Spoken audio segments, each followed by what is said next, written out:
stand on the precipice of greatness, yet most people never see it. Their lives unfold according to an invisible script, one written long before they were born. This script is filled with outdated beliefs, unconscious rules, and destructive patterns that keep them small, without them even realizing it. But every now and then, someone breaks free. Not because they are smarter or luckier than others, but because they changed the way they saw themselves, the world, and what was possible. That person could be you. This is your invitation to step out of the shadows and take control of your life. The law of manifestation is not just a principle. It is your ticket to break free from the constraints that have held you down for so long. You are not a victim of circumstance. The world around you, with its chaos and noise, is a reflection of the thoughts, beliefs, and attitudes that you choose to entertain. The world is shaped by the thoughts of individuals just like you. Everything you see in your environment, from the technology in your hand to the businesses that fill the streets, was created by people who were no smarter or more deserving than you. But they understood one thing that most people don't. They had control over their thoughts. They used the law of manifestation to shape their reality. The world is not a rigid system of rules you must obey. No, the world is clay. It is moldable. It is malleable. But only if you believe you have the right to shape it. Too many people spend their lives tiptoeing through this world, waiting for permission to make their move, living as though they are strangers in someone else's house. The truth is, you don't need anyone's permission to take what's yours. The world is yours to mold. But you must first recognize your own power, your own agency. When you take ownership of your space in this world, you'll find that the doors you once thought were closed begin to open. And when you walk through them, you'll realize that success was never a matter of luck. It was a matter of seeing things for what they truly are, the product of your thoughts. No one else will ever care about your life more than you do. This is a cold, hard truth that many avoid, but it's the key to reclaiming your power, your success, your happiness, your growth. It all begins with you. No one is coming to hand you success. No one is going to lose sleep over your dreams or fight your battles for you. People around you, even those who love you, are wrapped up in their own lives. Expecting someone else to care more about your goals than you do is a path that leads to disappointment.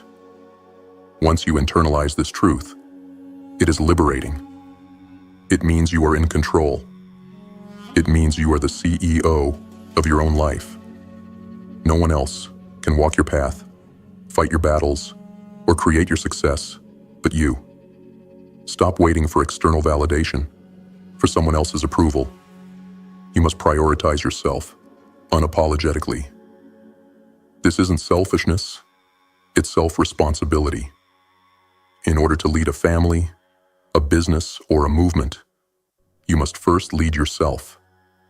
And leading yourself means you must take responsibility for your actions, your time, and your growth. When you embrace this, something remarkable happens. The world begins to respect you more. People around you start to recognize your time as valuable. They start to understand that your vision is your guiding light, and they will either fall in line or be left behind. The law of manifestation doesn't work for those who wait. It works for those who act. It works for those who seize every opportunity, who take responsibility for their thoughts and actions, and who shape their own destiny. Feel the fear, and do it anyway. Fear is not your enemy. It is your signal to move forward. Every time you encounter fear, know that you are on the verge of growth. It is not the presence of fear that separates the successful from the stagnant. but the way they deal with it. High achievers, those who have unlocked the law of manifestation, feel fear just like anyone else. The difference is, they don't let it stop them. When you feel that knot in your stomach, when the voice in your head whispers, "What if I fail?" understand that this is a sign you are on the right path. It means you are stepping into new territory. It means you are growing. Courage isn't the absence of fear. No, courage is moving forward in spite of it. Every time you choose to act in the face of fear, you expand your comfort zone. What once seemed intimidating will soon feel like second nature. Fear is nothing more than excitement in disguise, and you must learn to harness it. Every fear you face and overcome makes you stronger, more powerful, more capable. Tomorrow is a new day. This is your chance to start fresh. No matter what mistakes you made today, no matter how badly things went, tomorrow offers a clean slate. The law of manifestation operates on consistency. It doesn't care about your past failures.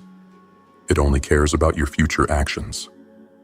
When you understand that no setback is permanent, you free yourself from the chains of self-pity and frustration. Resilience is the key to your power. Every failure is simply a lesson. Every day offers a new opportunity to grow. So when you wake up tomorrow, shake off the negativity and embrace the possibilities. Look at your failures as data, not as a definition of your worth. Learn from them. Adjust. Try again. Each time you get back up, you get closer to your goals. And over time, this mindset of continued renewal makes you unstoppable. The world cannot break you when you refuse to stay down. The law of manifestation works through action, through persistence, through unwavering belief in your ability to shape your reality. How you do one thing is how you do everything. This is a truth you must embrace if you are to master the law of manifestation. Every small action, every minor task, is a reflection of the mindset that drives your entire life. It is not just the big moments that matter, it's the small ones. Excellence is not a destination, it is a habit. If you cut corners when no one is watching, if you allow yourself to be complacent with the small tasks, you are training yourself for mediocrity. But when you approach everything you do with focus, with intention, and with the belief that every action matters, you set yourself up for success. The law of manifestation is not just about thinking big.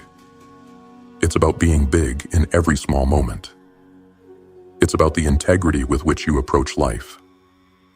When you commit to the highest standards in all that you do, you begin to condition your mind to expect excellence, to expect growth, and to expect success. The way you do the small things will determine how you handle the big things. Always be growing. Growth is the essence of life.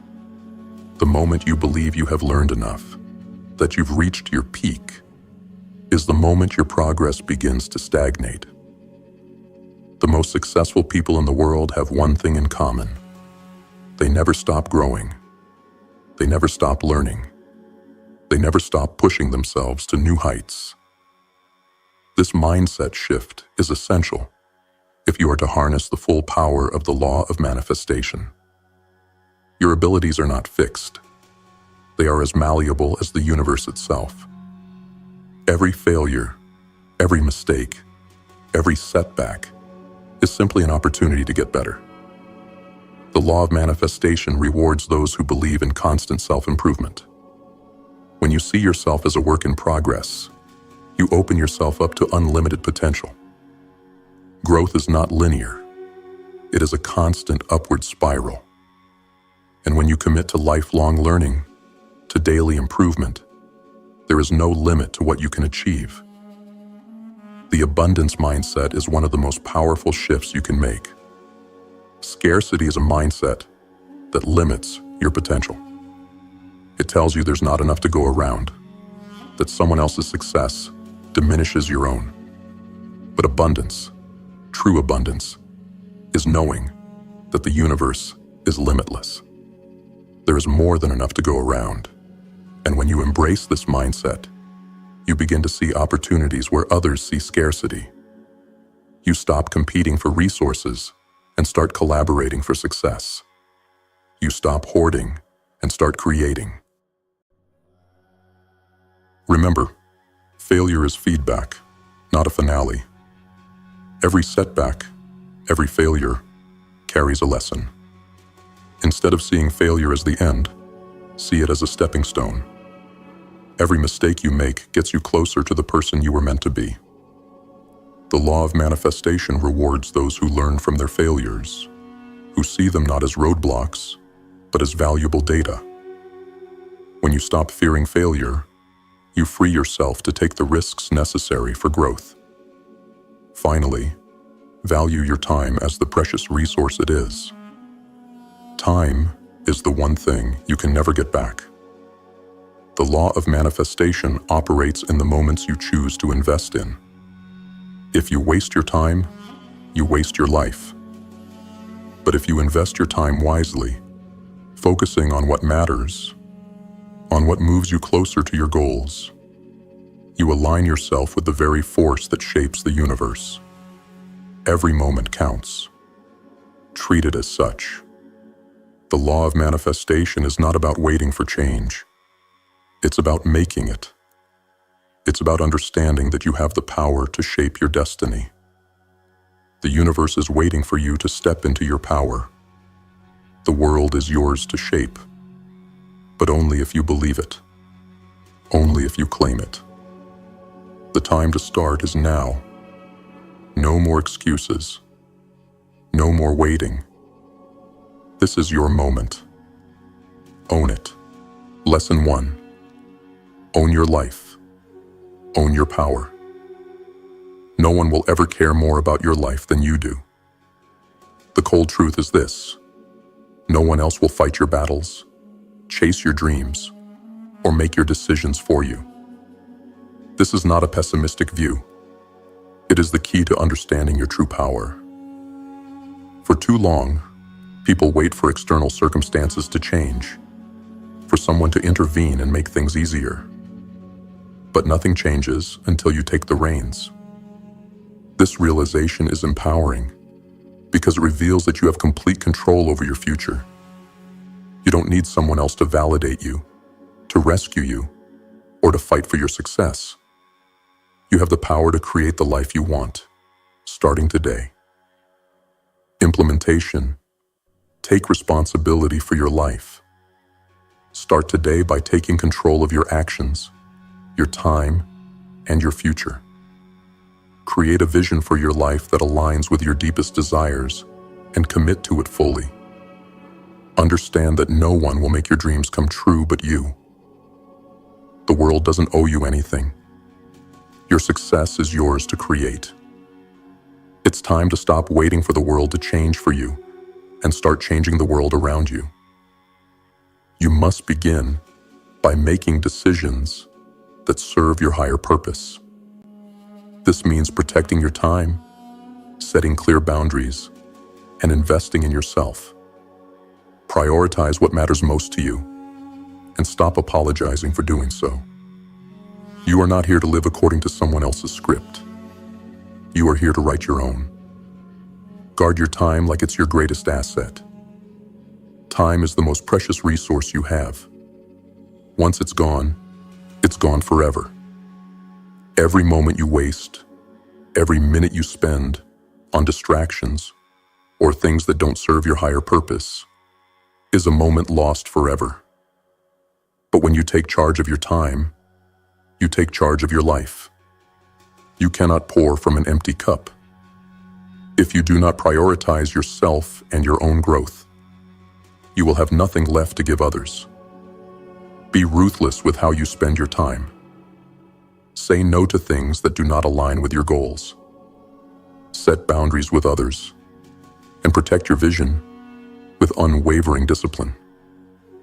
As you do this, you will notice a shift in how others treat your time and your energy. They will begin to respect you more because you respect yourself first.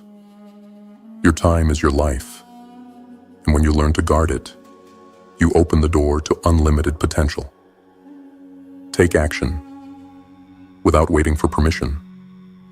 To truly own your life, you must stop waiting for permission from others or from external forces. There will never be a perfect moment to start.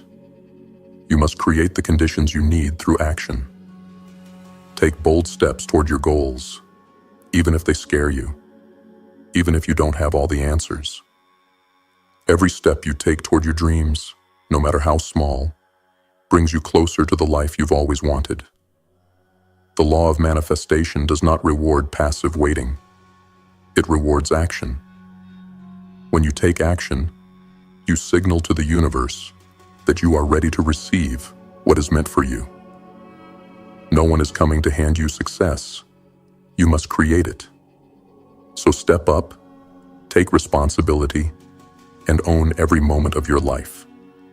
The only approval you need is your own. Become the CEO of your life. When you embrace the mindset of taking full responsibility for your life, you start to see yourself as the CEO of your existence. As a CEO, you make the decisions that move your life forward. You are responsible for your growth, your time, your decisions, and your actions. You prioritize what matters most, and you cut out the distractions. You lead yourself with the discipline and focus of someone who knows exactly what they want and is willing to do whatever it takes to achieve it. When you adopt this mindset, something incredible happens. You start to attract people, opportunities, and circumstances that align with your vision. Others begin to respect your time and your goals.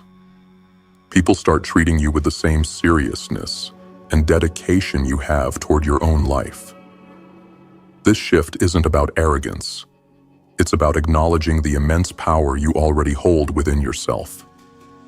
Conclusion: the power is in your hands.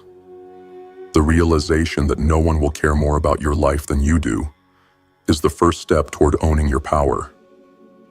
When you internalize this truth, you stop seeking validation from others and begin creating your success from within.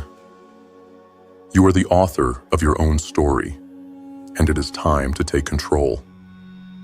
This is the moment you stop waiting for someone else to change your circumstances and start changing them yourself. Embrace the responsibility of owning your life. Guard your time, take action, and lead yourself to greatness. Your future depends on the decisions you make today. The world is yours to shape, and no one else can do it for you. Own your life, own your power, and become the person you were always meant to be. Lesson 2. The world is yours. The world is not a rigid set of rules that you must follow. It is not a closed system where only the lucky or the chosen few get to have their dreams realized. No, the world is a canvas, waiting for those who dare to paint their own picture. What you see around you, every piece of technology, every business, every idea, was created by someone just like you. They weren't born with special privileges or smarter genes. They didn't get some divine path to success. They simply recognized that the world was theirs to shape, and they took action. So stop looking at the world as if it is something you must ask permission to be a part of. You were born into this world with the same rights as anyone else, and that includes the right to shape your destiny. But here's the catch. You must believe that you are worthy of claiming your place. You must see yourself as part of the grand design, not as an outsider waiting to be invited in. Implementation. Stop seeing yourself as a passive participant. The first step in taking ownership of the world around you is realizing that you are not a passive observer. You are not here to follow someone else's script or play by rules that were never meant to serve your highest potential. You are here to disrupt, to challenge, to create, and to leave your mark. The world you see was shaped by individuals who were once in your shoes. People who looked at the world and said, "This is mine to change." And so they did. The moment you recognize that you are not a visitor in the world, but an active participant, something shifts. You stop tiptoeing around your own life. You stop waiting for permission. Instead, you step forward, boldly claiming the opportunities around you. The world is yours, but only if you claim it. Implementation. Shift from victim to creator. One of the most powerful shifts you can make is from seeing yourself as a victim of circumstance to seeing yourself as a creator of circumstance. Too many people get trapped in the mindset of being powerless, thinking that their success is determined by luck or the actions of others. They allow external forces to dictate the direction of their lives. You must realize that this mindset is not just limiting, it is false.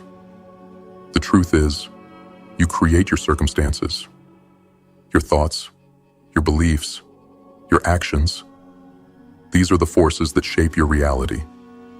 The world does not happen to you. It happens because of you. When you take responsibility for your role in creating your reality, you begin to see opportunities instead of obstacles. You begin to understand that you have the power to change your circumstances, no matter how bleak they may seem. Implementation. Let go of the idea that success is limited. There is a common misconception that success is limited, that the pie is small, and that if someone else gets a slice, there's less for you. This belief is born from scarcity, and it keeps you stuck. But the reality is, success is infinite. There is more than enough for everyone. The universe is abundant, and so are you. Lesson 3. Fear is your ally, not your enemy. Fear is a natural part of being human. It is a response that signals to us that we are stepping into the unknown, into new territory. The problem arises when we allow fear to control us. Fear is often seen as something to avoid, something that holds us back from our true potential. But what if I told you that fear is actually one of your greatest allies? What if the very thing that causes you to hesitate is the very thing that can push you to grow and evolve into the person you are meant to be? The difference between those who thrive and those who struggle is not the absence of fear. It is how they deal with it. High achievers, successful people, and those who master their lives all experience fear. But they do not let it paralyze them. Instead, they use it as fuel, as a signal that they are about to break through a barrier. Fear is a sign that you are venturing into unknown territory. And that is where growth happens. Implementation. Feel the fear, then act. Anyway, you will never rid yourself of fear. It will always be there, lurking, whispering doubts and insecurities into your mind. But here's the truth. You don't need to wait for fear to disappear before you take action. In fact, if you wait for fear to vanish, you will be waiting forever. Instead, you must learn to feel the fear and act anyway. The next time fear creeps in, whether it's fear of failure, fear of judgment, or fear of the unknown, don't run from it. Recognize it for what it is, an invitation to grow. When you feel fear, it means you are doing something that matters. It means you are challenging yourself to become better, stronger, and more capable. Fear is not your enemy. It is the catalyst for transformation. Implementation. Use fear as fuel, not as a barrier. Fear is energy. And like any form of energy, It can be channeled. You can either allow fear to hold you back, or you can use it as fuel to propel you forward. The key is to reframe fear in your mind. Instead of seeing it as something that will stop you, see it as something that will drive you. When you feel that familiar knot in your stomach, when you hear the voice of doubt telling you that you are not good enough, that you might fail, tell yourself this: this is the moment I grow. Every time you step into the unknown, every time you do something that scares you, you expand your comfort zone. You become someone who is willing to act despite fear. And that is a skill that will serve you for the rest of your life. Implementation. The more you do, the less fear has power over you. Fear doesn't control you unless you allow it to. Every time you face your fear and take action in spite of it, you diminish its power. What was once terrifying will soon seem trivial. The more you step outside your comfort zone, the more you will realize that fear is just a temporary feeling. It's not permanent, and it doesn't have to dictate your actions.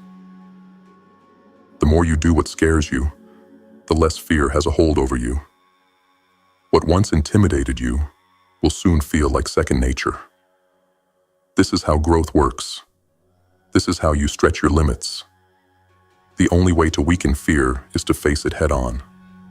Every time you conquer one fear, another one will take its place. And that's a good thing. It means you're constantly leveling up. Implementation. Cultivate courage, not perfection. Courage is not the absence of fear. It is the ability to move forward in the face of fear. Perfectionism, on the other hand, is a trap. It tells you that you must have everything figured out before you take action, that you must be flawless in everything you do. This mindset keeps you stuck in inaction, waiting for the perfect moment that will never come. Instead of aiming for perfection, aim for courage. Courage is the willingness to act despite the uncertainty, despite the imperfections, and despite the fear. Courage is what allows you to keep moving forward even when you're unsure of the outcome. And that is where real growth happens. So, when fear tries to hold you back, remind yourself that courage is the only thing that matters. Implementation. Take action, no matter the outcome. It's easy to avoid taking risks because you're afraid of failure. But failure is not the enemy. It's just part of the process. Every successful person you admire has failed more times than you can count. They didn't let failure stop them. They used it as feedback to improve and adjust their approach. Next time you face fear, remind yourself that the fear of failure is far less painful than the regret of not trying. When you take action, whether you succeed or fail, you gain experience. And experience is the real key to mastery. Fear of failure will always be present, but it doesn't have to hold you back. The more you take action, the less fear will control you. Conclusion: fear is a stepping stone, not a stumbling block. Fear will always be a part of your journey, but it doesn't have to be a barrier. It can be a stepping stone. It is a sign that you are pushing yourself beyond your current limits. And that is exactly where you need to be. When you learn to face fear with courage, when you use it as fuel to drive your actions, it loses its grip on you. You become the master of fear, not its slave. So the next time fear arises, welcome it. Use it to propel yourself forward. And understand that the only way to grow, the only way to move past your limitations, is to act in spite of fear. Fear will always be there, but so will you. Stronger, braver, and more powerful with every step you take. Lesson 4. Tomorrow is a new day.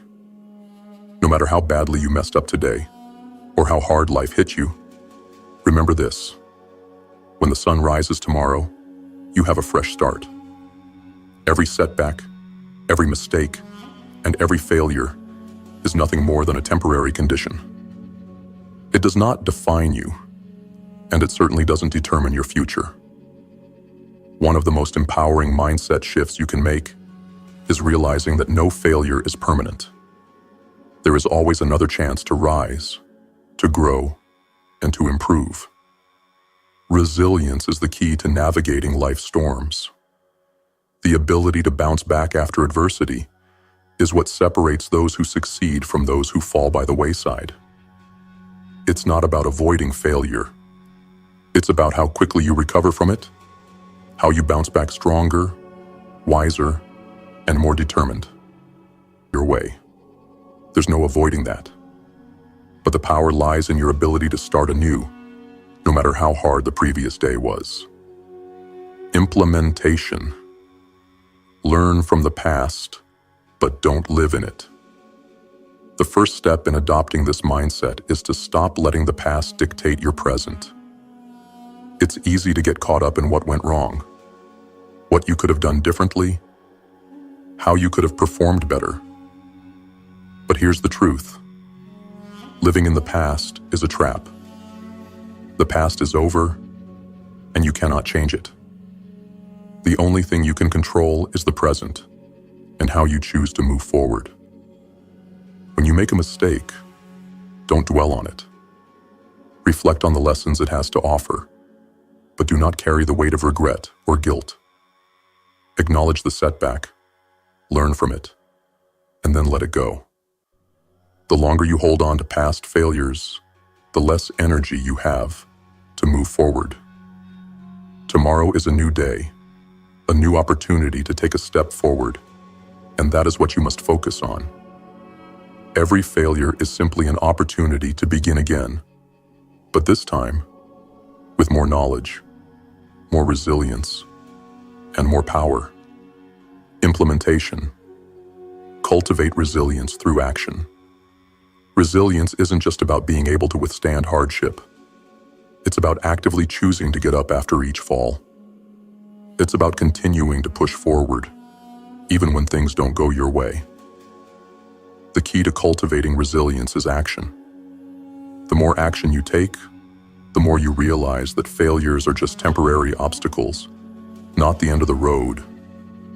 Every time you experience a setback, get back to work. Refuse to let obstacles define you. Instead, let them refine you. When things don't go as planned, don't retreat into self-pity or despair. Take action immediately. Start small if you must, but make sure you're moving forward. Action in the face of adversity is what builds resilience. The more you act despite setbacks, the more you reinforce the belief that you can handle whatever life throws at you. Implementation. Reset every morning with purpose. Each new day offers an opportunity to reset, to refresh, and to realign yourself with your goals. How you begin each morning sets the tone for the rest of the day. If you wake up thinking about yesterday's failures, you start the day burdened. But if you wake up with a clear intention to move forward, you create a mindset that fuels progress. Create a morning routine that centers you. Take a moment to reflect on the lessons from yesterday, but then focus on what you can accomplish today. Set your intentions, visualize your success, and remind yourself that every new day is a gift. Tomorrow is never a guarantee, so make today count. Even if yesterday was hard, today is a chance to try again, to be better, to push yourself further. The power of tomorrow lies in the choices you make today. Implementation. Focus on what you can control. There are many things in life that you cannot control. The actions of others, the outcomes of external events, the past mistakes you've made. But there are always things you can control. Your thoughts, your actions, and your mindset. The most powerful way to reset after a difficult day is to focus on what is within your control. Instead of worrying about what went wrong or what you wish you could change, focus on the actions you can take moving forward. Take responsibility for your part in your circumstances and commit to doing better.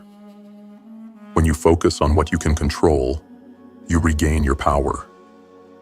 You stop giving away your energy to things you cannot change, and you start using your energy to shape the future you want. Implementation. Embrace the power of small wins. One of the keys to bouncing back after a setback is to start small. The big victories will come, but in the meantime, celebrate the small wins. Every time you push through a challenge, take a step toward your goal, or overcome a fear, you are making progress.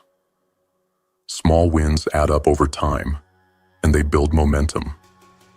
When you're feeling down, focus on the small, everyday victories that move you closer to your goal. These wins will remind you that you are making progress, no matter how slow it may seem. The key to achieving greatness is not just about the big leaps. It's about consistent, small steps that accumulate over time. Each small win brings you one step closer to your ultimate vision. Conclusion. Tomorrow is a new beginning. The ability to reset and start again is a gift that life gives you every single day. You have the power to choose how you approach each new day, no matter what yesterday brought. Your past is behind you, and your future is yet to be written. So, let go of yesterday's mistakes and move forward with renewed purpose and determination. Resilience is not about avoiding failure. It's about how quickly you recover from it. It's about understanding that every day is a new opportunity to take action, to grow, and to move closer to your vision. Life will not always be easy, but as long as you have the ability to reset and keep moving forward, nothing can defeat you. Tomorrow is a new day. Embrace it. Let it be your fresh start. Lesson 5. How you do one thing is how you do everything. Excellence is not a sporadic event. It's a habit, a consistent practice in everything you do. Whether it's the small, seemingly insignificant tasks or the big high-stakes moments, how you approach life is a reflection of who you are. Many people fall into the trap of thinking that excellence only matters when it comes to their biggest goals. But the truth is that it's the small, everyday actions that shape your success. How you handle the little things speaks volumes about how you'll handle the big things. If you're someone who cuts corners when no one is watching, who procrastinates on minor tasks, or who lets standards slip in low-stakes situations, that mindset will bleed into every aspect of your life. But if you show up with integrity, attention to detail, and care, even in the smallest actions, then you are building a foundation of excellence. The way you do anything is the way you do everything, and that way of thinking will determine your success. Implementation. Develop high standards for every action. Excellence begins with your mindset. When you treat every task, no matter how small, with the same respect and care as you would a major project, you set yourself up for success. No task is beneath you. Every task is an opportunity to build your discipline, your work ethic, and your character. Start by paying attention to the little things. Make your bed, show up on time, take care of the details. Whether you're cleaning your desk, responding to emails, or working on a presentation, treat every task as if it matters. It all adds up. The way you do the small things in your life will translate into how you approach the larger goals. When you make excellence a habit in the mundane, it will naturally carry over into the important things. Implementation. Build consistency into your life. Success is not a series of isolated events. It's a consistent pattern of actions. Consistency is what builds momentum, and momentum is what drives long-term success. Every time you commit to doing something, whether it's an easy task or a difficult one, you are strengthening your discipline. The key to building consistency is to make excellence non-negotiable in your life. Whether you're tackling a major project or simply responding to a message, give your best effort. Don't wait for motivation to strike. Make your effort a part of your identity. Excellence is a choice you make, every day, in every action. Implementation. Embrace integrity, even in the smallest things. Integrity is the cornerstone of excellence. It's the habit of doing the right thing even when no one is watching. When you commit to excellence, you also commit to integrity in every action you take. It means following through on promises, keeping your word, and holding yourself accountable for everything you do. To build integrity, start by setting personal standards and holding yourself to them. If you say you're going to do something, do it. If you make a promise, keep it. Integrity is built through consistent actions, and over time, it becomes a natural part of who you are. When you act with integrity in the small things, you build the trust and discipline that will help you succeed in the larger things. Implementation. Develop a ritual of excellence. Rituals are powerful because they create structure, discipline, and routine. By creating rituals of excellence in your daily life, you condition yourself to perform at a high level every day. A morning routine, a structured approach to your work, and specific ways of handling challenges. These rituals serve as reminders of your commitment to excellence. Start by designing your own ritual of excellence. This could include things like planning your day the night before, setting daily goals, exercising, or taking a few minutes each morning for mindfulness. The key is to make excellence a non-negotiable part of your daily routine, and soon it will become second nature. Implementation. Pay attention to detail. Excellence is often found in the details. Small things, when done well, add up to extraordinary results. Paying attention to detail means that you are willing to put in the extra effort to ensure that things are done properly, even when it's inconvenient. It's the difference between doing something quickly and doing it with intention. When you focus on the details, you show respect for your work and for the people who will benefit from it. Whether it's making sure your emails are clear and concise, ensuring your presentation is polished, or simply keeping your workspace organized. The attention to detail you give reflects your commitment to your craft.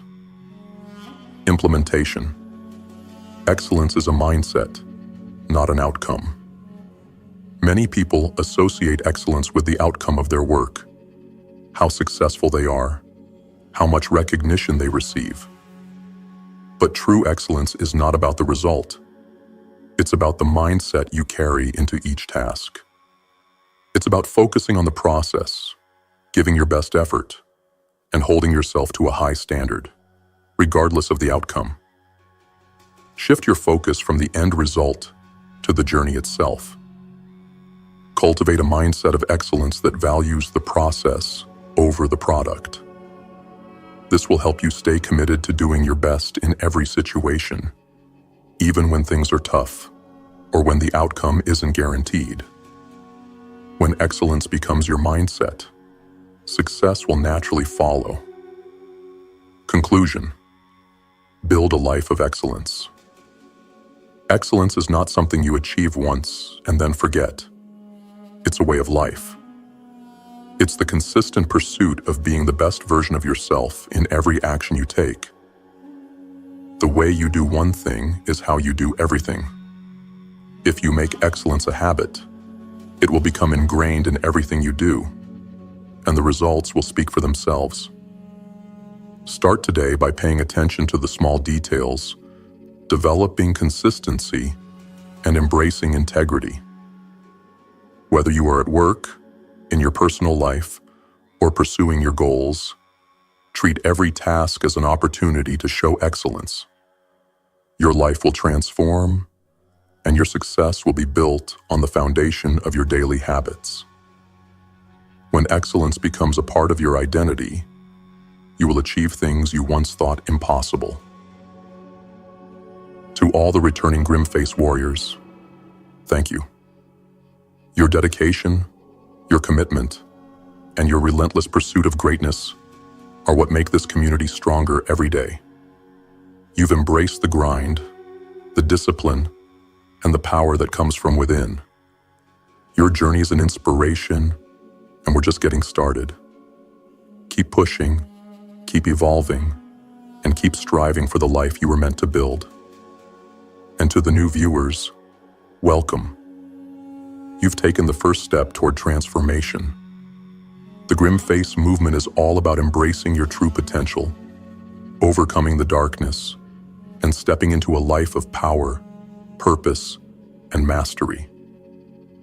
If you're ready to challenge the norms, break free from limitation, and take control of your destiny, hit that subscribe button now. Join us on this journey, because together, we'll rise to heights we never thought possible. This is just the beginning. Stay strong. Stay focused. Welcome to GrimFace.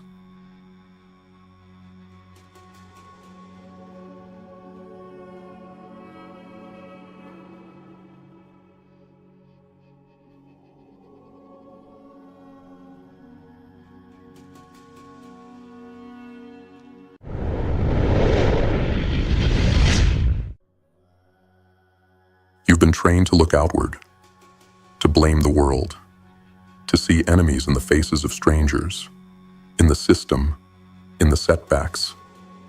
But the most dangerous enemy you'll ever encounter isn't out there. It's been with you from the start. It watches you in silence. It whispers in your own voice.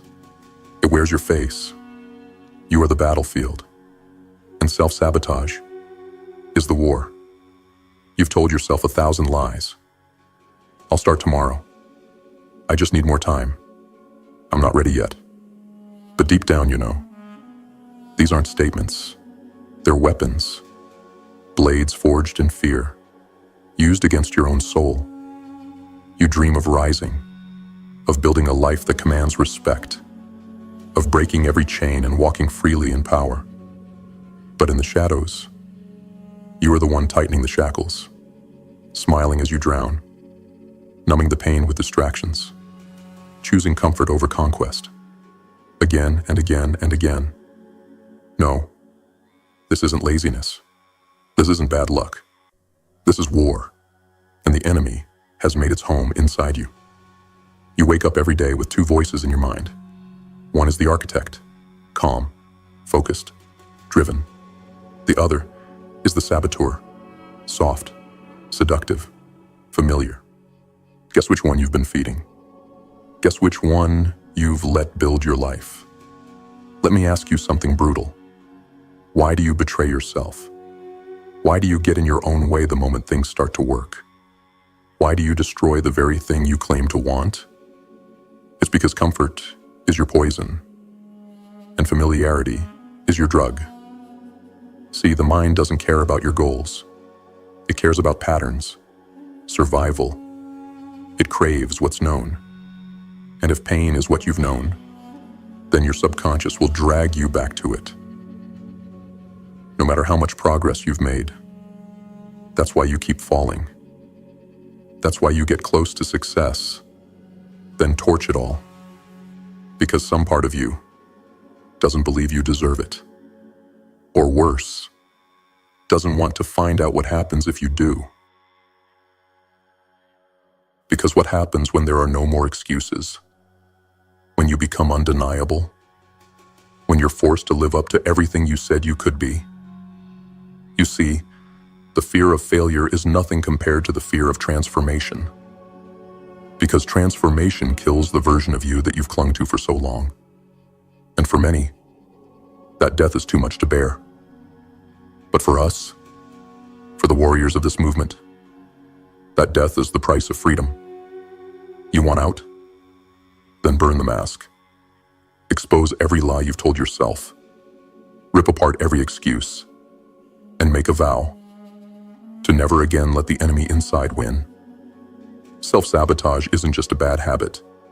It's spiritual treason. It's the murder of your destiny.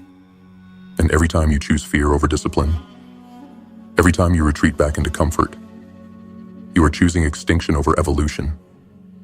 You think the world is against you? Good. Let it be. Let them doubt you. Let them ignore you. Let them laugh. Because the louder they get, the quieter you must become. Not in weakness, but in deadly, unshakable focus. You will not scream your way to greatness. You will out-discipline them. You will outlast them. You will outbleed them. You will stare the enemy within in the eyes and say, not today, not anymore. No more quitting when it gets hard. No more self-pity when things don't go your way. No more calling it burnout when you haven't even started the fire. The life you want is already waiting. But it won't come to the version of you who keeps falling back asleep. It's waiting for the version of you that's willing to go to war with your own reflection. This isn't motivation. This is a mirror, and it's showing you what you've become. Software, distracted, addicted to comfort. But here's the truth. If you were weak, you wouldn't feel the guilt. If you were finished, you wouldn't feel the fire. You were born for more. And deep down, you know it. That's why you're still here. Still listening. Still searching. Still ready to fight. So rise. Not because it's easy. Not because you feel like it. But because the enemy within fears the day you stop running and finally stand your ground. It ends here, and it begins now. You versus you. The final war. One will rise. One will fall. Choose. Lesson 1. Identify the saboteur. You cannot defeat what you refuse to see. You want to win, but you don't even know who you're fighting. You wake up every day thinking the world is holding you back, that life is unfair, that others got a head start. But the truth is, the sniper that's been taking you out at every turn is perched inside your own skull. It's not a stranger. It's you, at your weakest, at your most afraid, at your most dishonest. This is the saboteur. It doesn't scream, it whispers, it doesn't punch, it persuades.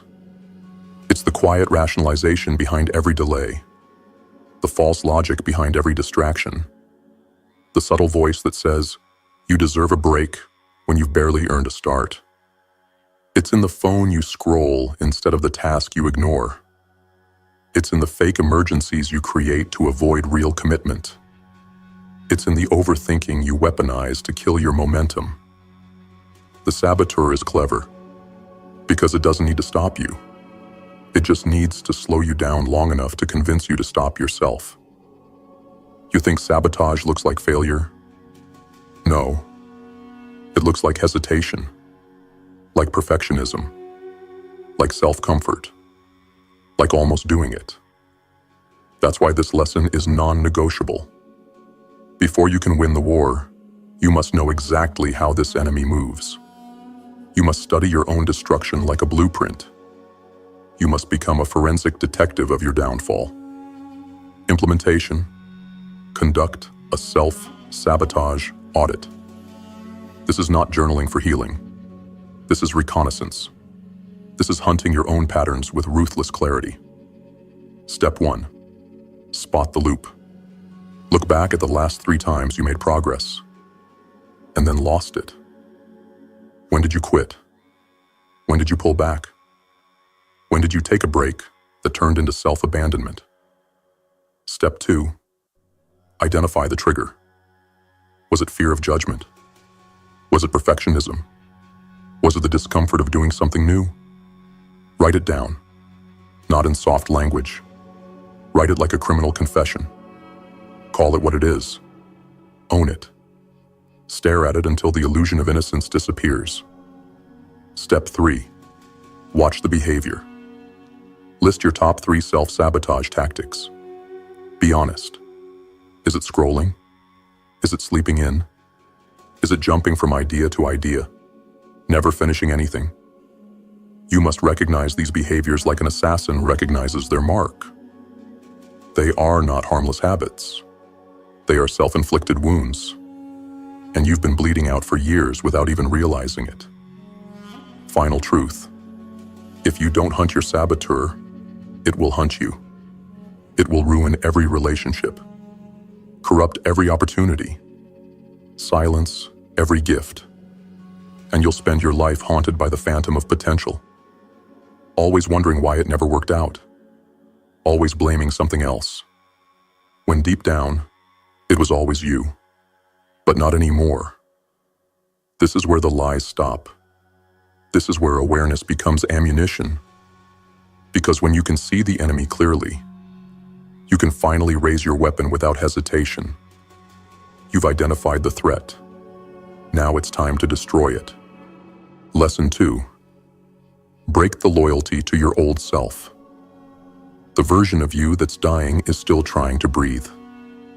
There's a version of you, the one that gave in, the one that caved to comfort, the one that sabotaged opportunity after opportunity and called it bad timing. That version is not just in the past. That version is fighting for its life right now. And the reason you keep falling back is because you keep trying to keep it alive. You're loyal to a ghost, a worn-out identity, a belief system forged in weakness, held together by excuses, and protected by your own fear of transformation. You think you're staying safe. You're not. You're staying small. Here's the truth you've been avoiding. Your old self has to die, not be managed, not be tolerated, not be fixed, destroyed. Because that version of you isn't just outdated, it's toxic. It was built in the darkness of survival, formed during the years when you didn't know better. But now you do. And if you continue to carry that dead weight, you'll keep walking in circles, dragging a corpse, and wondering why your future smells like decay. Your loyalty is killing your evolution. You're still trying to protect that version of you who gave up when it got hard. The one who cared more about being liked than being respected. The one who numbed the pain with pleasure instead of facing the truth. That version of you may have gotten you here, but it will not take you further, because the path ahead demands a version of you that does not flinch. Implementation. Sever the ties with brutal honesty. Step 1. Write the eulogy of your old self. Sit down. Write a letter addressed to the version of you that keeps showing up to sabotage everything. Tell them everything. What they cost you. What they taught you. Why they no longer have a place in the life you're building. Let it be a funeral on paper. Let it be violent. Let it be real. And when it's done, burn it. Literally. Because symbolic death sets the tone for internal resurrection. Step 2. Define the loyalty loop. Where are you still honoring the old self? Are you still going to the same places? Entertaining the same people? Repeating the same patterns dressed up in new goals? That's loyalty. That's what has to be broken. Every time you choose the familiar over the future, you betray the stronger version of yourself that's trying to emerge. Step 3. Choose the replacement identity. Nature doesn't tolerate a vacuum. If you kill the old self and don't replace it with something greater, you'll fall right back into the corpse. So define the new you with clarity. Not hopes, not vibes. Discipline, habits, non-negotiables. Write them down. Carve them in your mind like commandments. Live by them until they become more natural than the old ways ever were. Final truth. This isn't just about self-improvement. This is about spiritual assassination.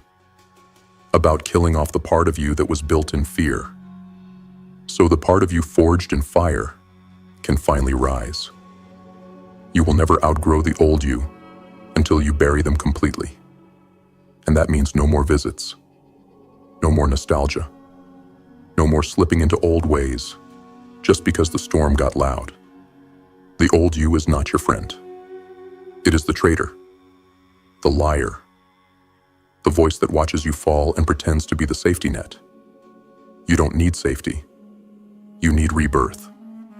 And rebirth only comes after the flames, after the ashes, after you finally decide that loyalty to your past is treason against your future.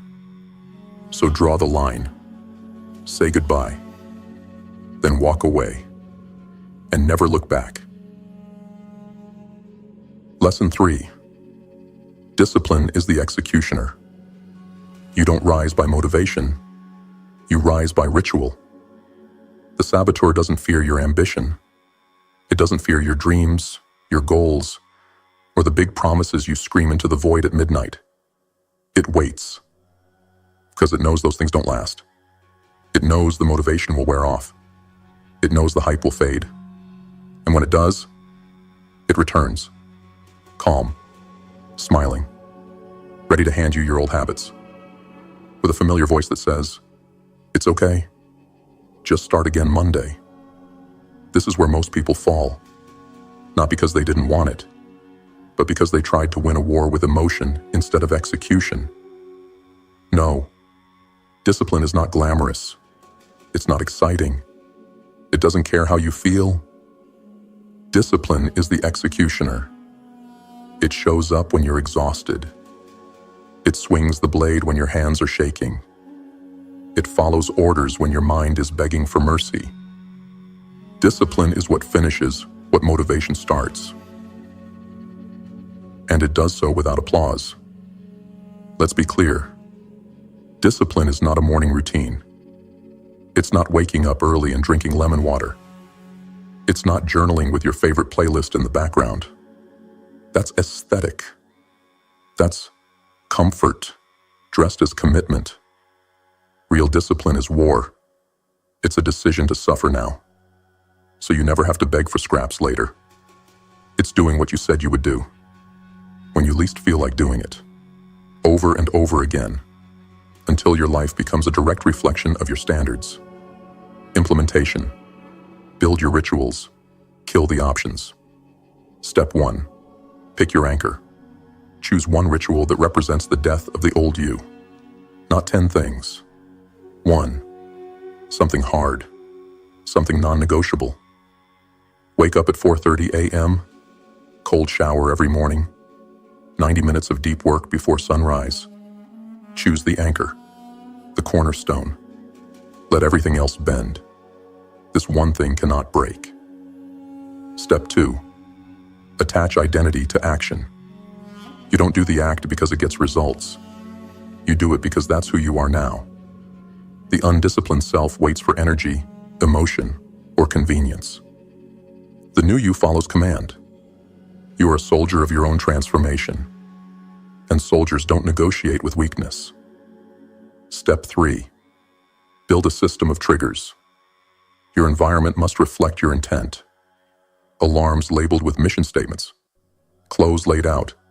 Journal ready. Fridge cleaned. Distractions deleted. Make failure inconvenient. Make discipline easy to access. Don't rely on memory or mood. Rely on systems. Step 4. Eliminate the backup plan. Stop saying, "I'll try." That's a back door. That's a leak in your armor. You don't try. You either do it, or you die a little inside. You must commit like there's a firing squad behind your comfort.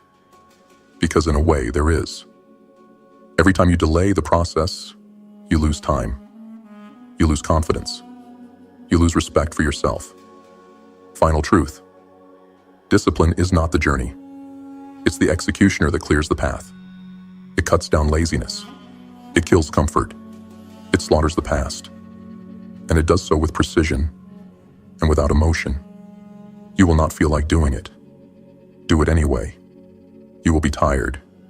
Do it anyway. You will be discouraged. Do it anyway. Because discipline doesn't care how you feel. It only cares who you become. You don't rise by feeling inspired. You rise by building routines that destroy every excuse your weaker self dares to speak. One ritual at a time. One brutal act of commitment after another. Until the only version of you that remains is forged in fire and carved in steel. This is how you kill the saboteur. Not with thoughts, but with a blade called discipline. Lesson 4. Create a painful consequence for quitting. Make failure so expensive. Your mind refuses to pay the price. You quit because it's too easy. Because when you stop showing up, the world doesn't punish you. Nobody comes knocking.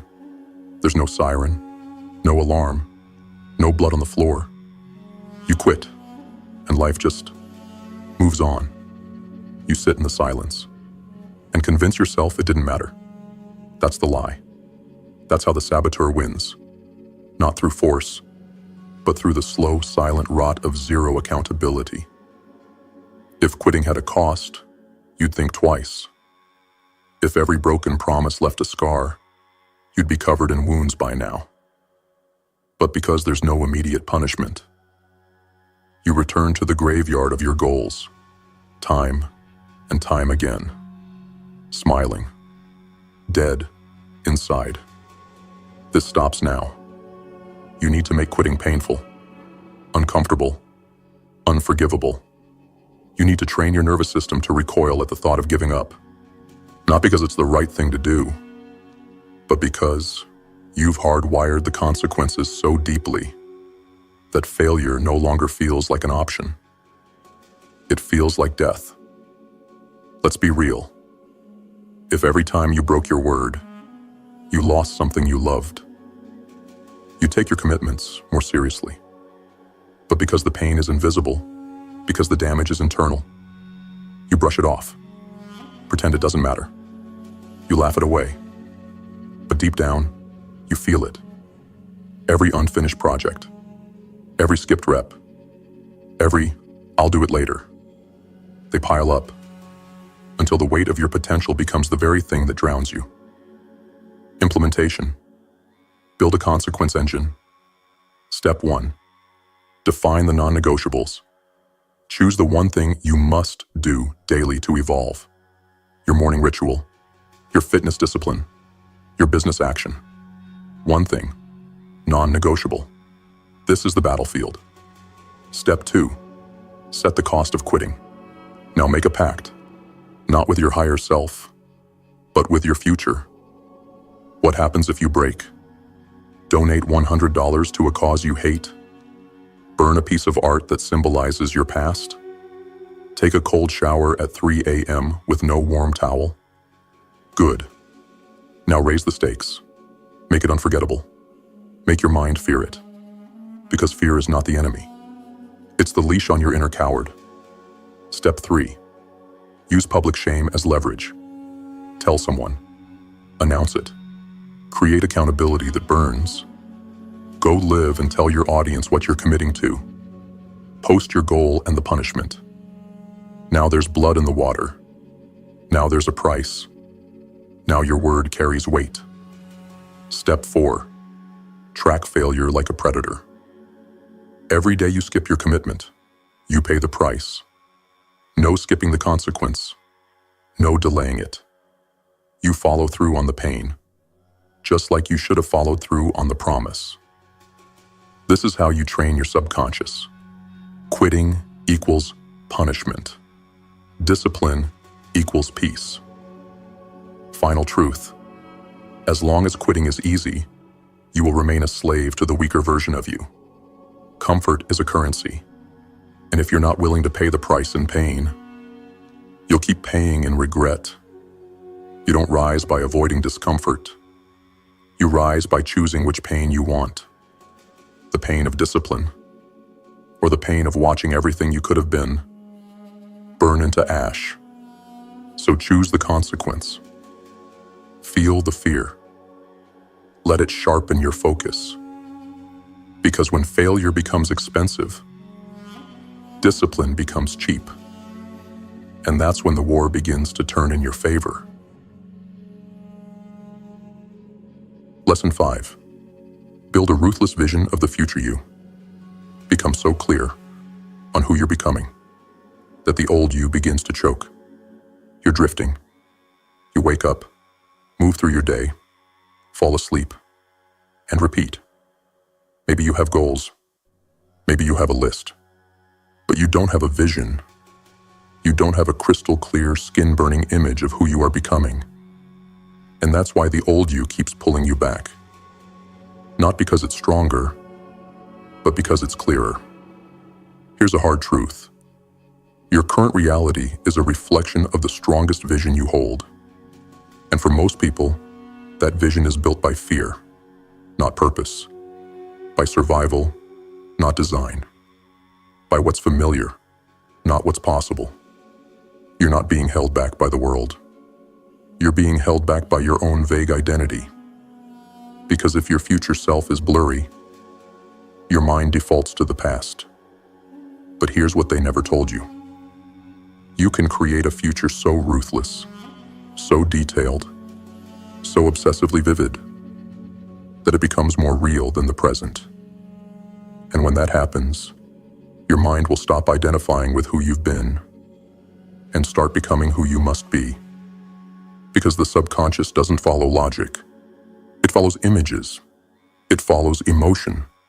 It follows repetition. And most of all, it follows clarity. So if your internal image is built in fire and precision, everything in your reality begins to bend to match it. Implementation. Architect the future self. Step 1. Burn the blueprint into your mind. Sit down. No distractions. And write, with violent clarity, who you are becoming. What time does this version of you wake up?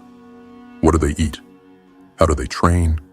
How do they dress, walk, speak, operate? What habits are non-negotiable? What beliefs have they murdered in cold blood? Be specific. Be obsessed. You're not journaling. You're designing a weapon, and that weapon is you. Step 2. Speak as that person now, not later, not when you feel like it. Now your language is a mirror. Every time you say, I'm trying, or I hope, you're killing your identity with indecision. The new you doesn't try. They decide. They do. They dominate. Speak it until your mind accepts it. Then act until your world reflects it. Step 3. Destroy anything that doesn't align. Now comes the purge. Look at your space, your phone, your habits, your relationships. Ask this. Does this serve the future me? If the answer is no, it dies. Comfort dies. Weak company dies. Old hobbies die. Everything that doesn't serve your vision gets burned until there's nothing left but tools for ascension. Step 4. Rehearse the victory daily. Read your vision every morning. Visualize it until you can smell the sweat on your own skin, until the person in your mind feels more real than the person in the mirror. You're programming your reality through thought, repetition, and embodiment. And your future is not some distant dream. It's an identity waiting for enough momentum to materialize. Final truth. If you don't create your future self, the world will create it for you. And you'll wake up 10 years from now as a watered-down echo of who you could have been. You will not drift into greatness. You will not stumble into strength. You will not luck your way into purpose. You must design it, envision it, obsess over it, until your entire being is repulsed by anything less. Your new self is already built in the unseen, but it will not walk through the door until you become a vessel worthy of it. So, become that vessel. Burn the indecision, cut the weakness, and etch the vision of your future into your daily execution, until the line between who you were and who you are is severed forever. To the warriors who return here, again and again, we see you. You've bled, you've risen, and you've chosen to fight when the world said surrender. You are the backbone of this movement, and your discipline, your hunger, your refusal to die quietly, that's what keeps GrimFace alive. This isn't just a channel. It's a battlefield, a sanctuary for the outcasts, a forge for the few still willing to burn for greatness. To the new ones, if something inside you stirred, if your pulse changed pace and your thoughts got louder, it means you were meant to be here, not by accident, but by warpath. Subscribe, because this is not just content. It's a revolution of the mind, and the farther we go, the darker it gets. But in that darkness, we become sharp, focused, unbreakable. Welcome to the GrimFace movement. We don't run from the war. We become it.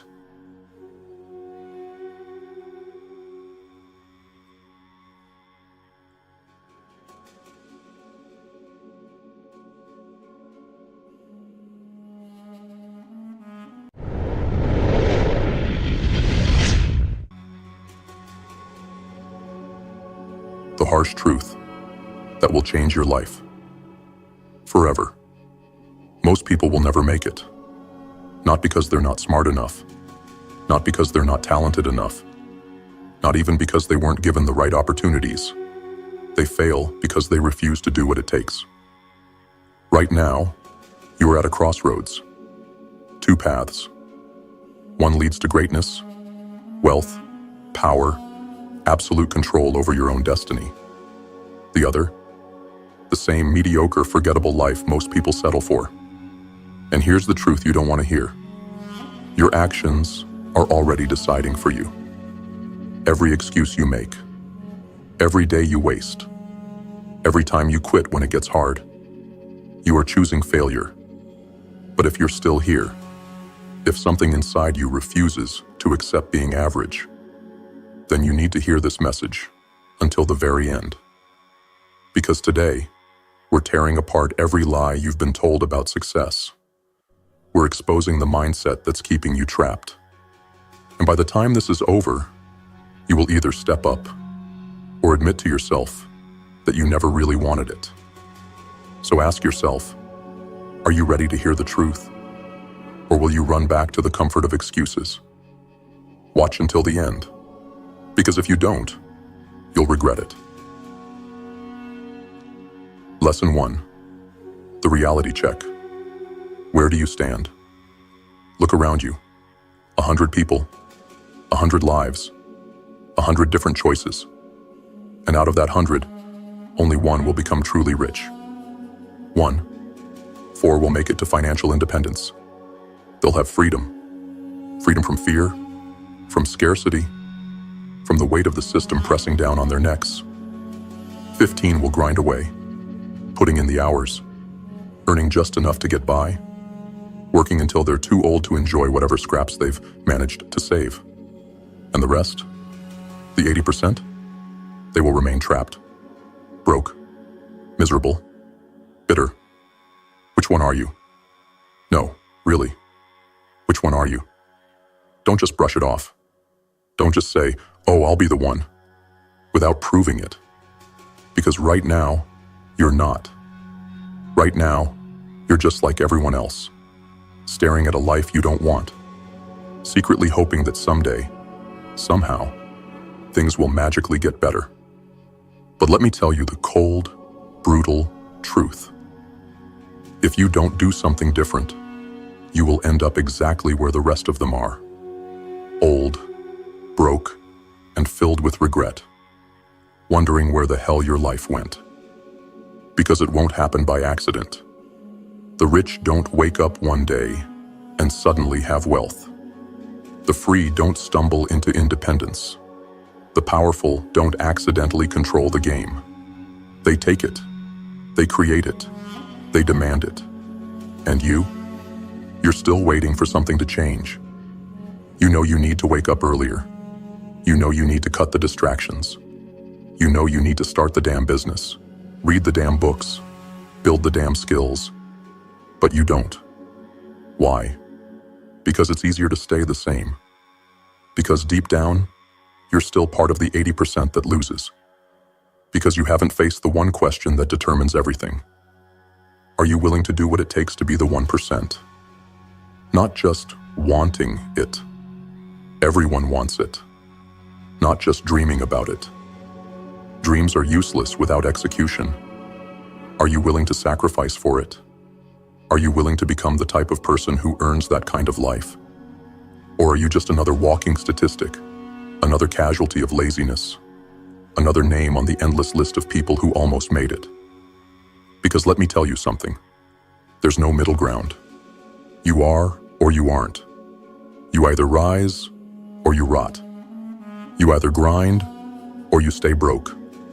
You either fight for your future or you sit back and watch it burn. The world doesn't care what you say you want. It only rewards those who prove they deserve it. So again, I'll ask you, which one are you? And this time, don't just answer. Prove it. Lesson 2. Overcoming self-sabotage. Look in the mirror. No, really. Look. The person staring back at you is your greatest enemy.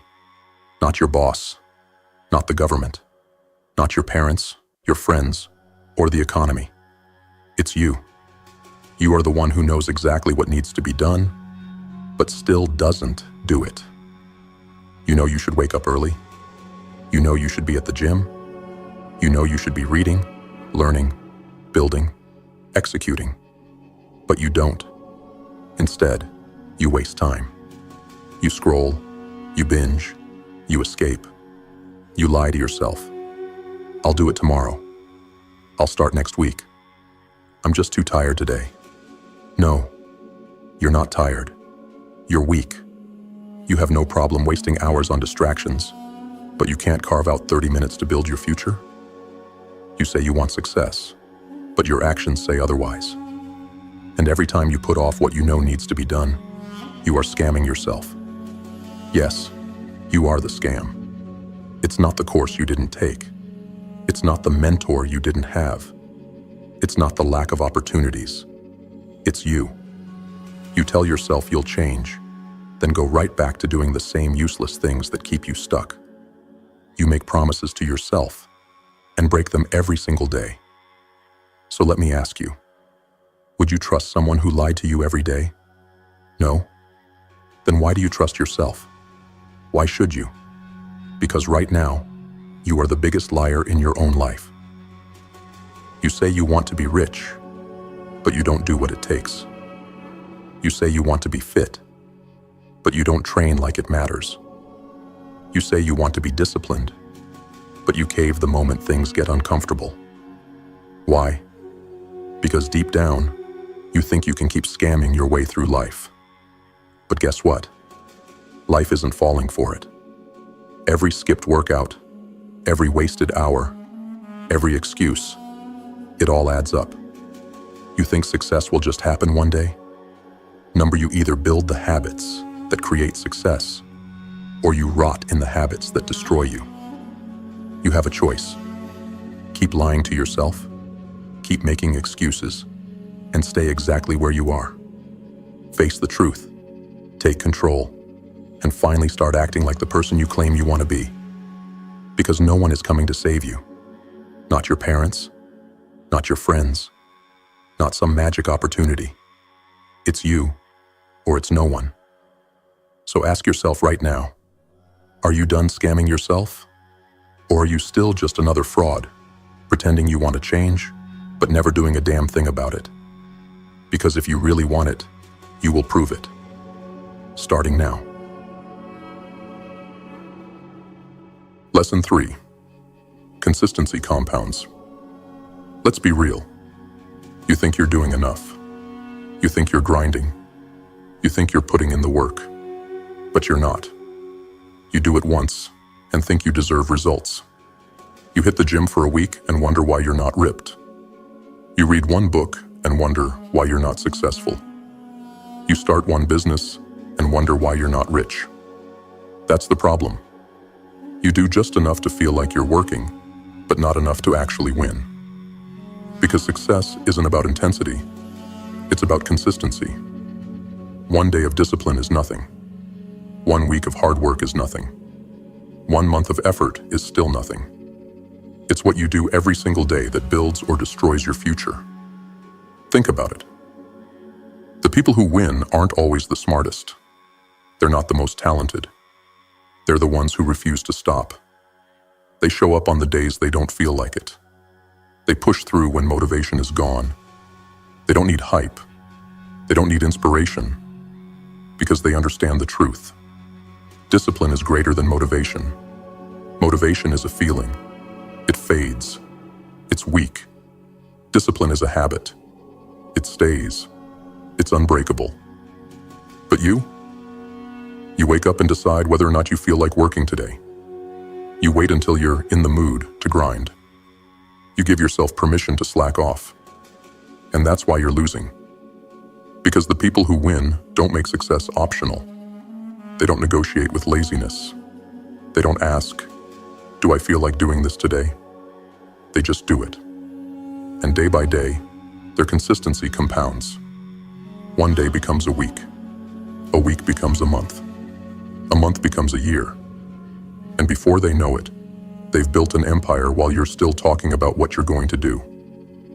So here's the real question. Are you consistent enough to actually win? Not for a day, not for a week, for years. Because the game doesn't reward effort. It rewards relentless, unbreakable discipline. So if you're not where you want to be, it's not because you're unlucky.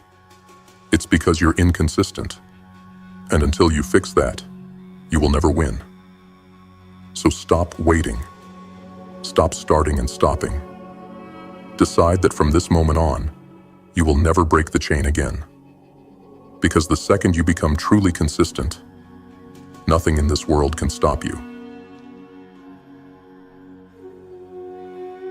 Lesson 4. Rewiring your operating system. You are running on a broken operating system.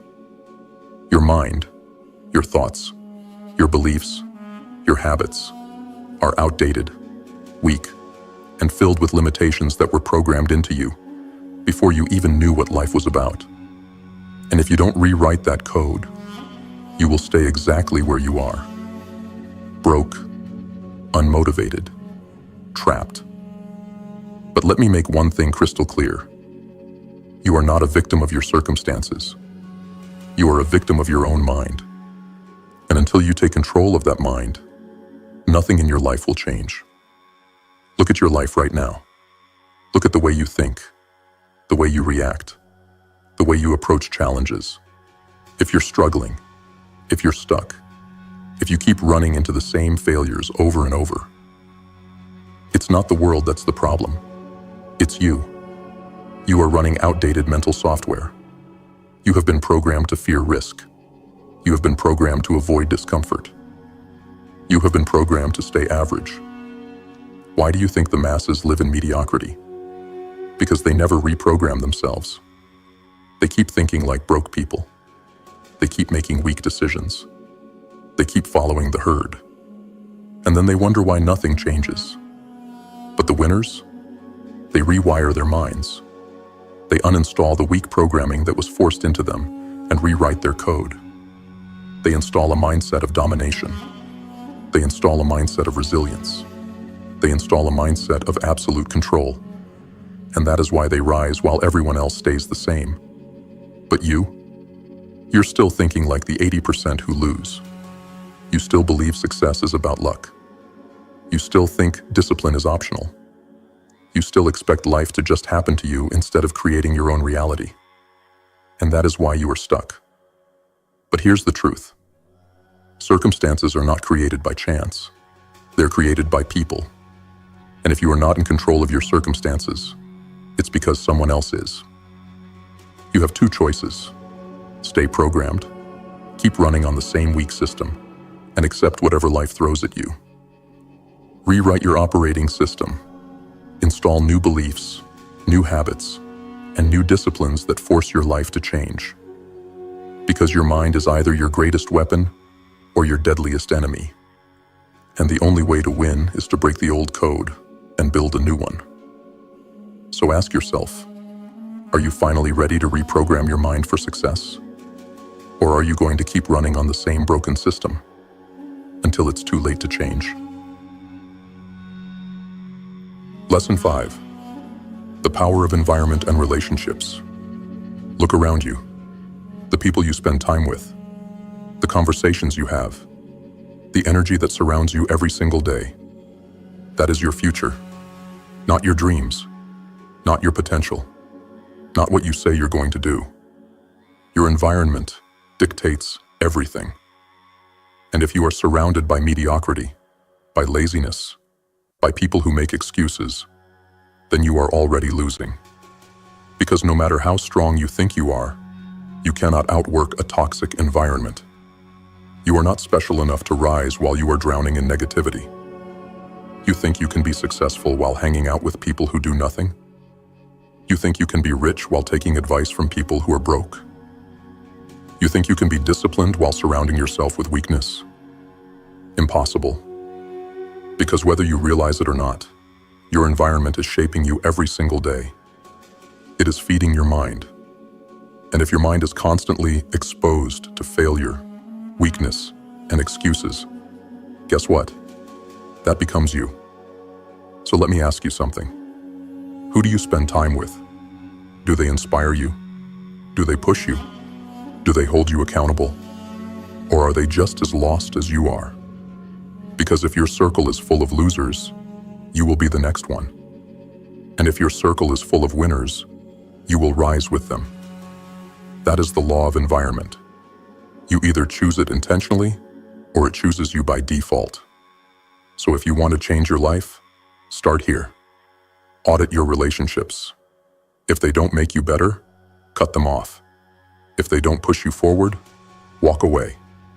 If they drain your energy, burn the bridge. It doesn't matter how long you've known them. Your loyalty should be to your future, not your past. Because sticking with the wrong people out of comfort is the quickest way to destroy your potential. Winners don't waste time with people who hold them back. So either upgrade your circle or watch your dreams rot while you stay stuck in the same place. It's your choice. But just know this. The people in your life right now are a direct reflection of where you're headed. So ask yourself, are they taking you where you want to go? Or are they keeping you trapped in a life you'll regret? Lesson 6. Becoming the person you want to be. You say you want success. You say you want wealth. You say you want freedom, power, discipline. Then why aren't you acting like it? You sit there, dreaming about the life you want. But your actions scream the opposite. You want to be rich? Then why do you still think like someone who is broke? You want to be strong?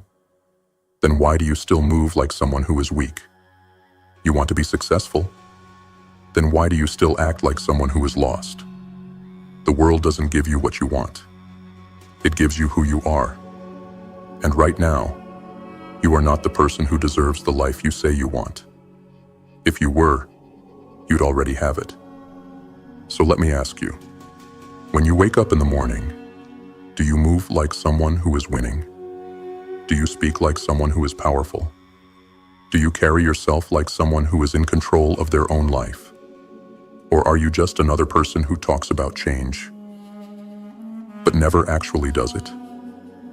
Your future self is waiting for you to step up, and it's not going to happen by accident. You must become the person who deserves what you want before it ever shows up. You want to be rich? Start acting like it.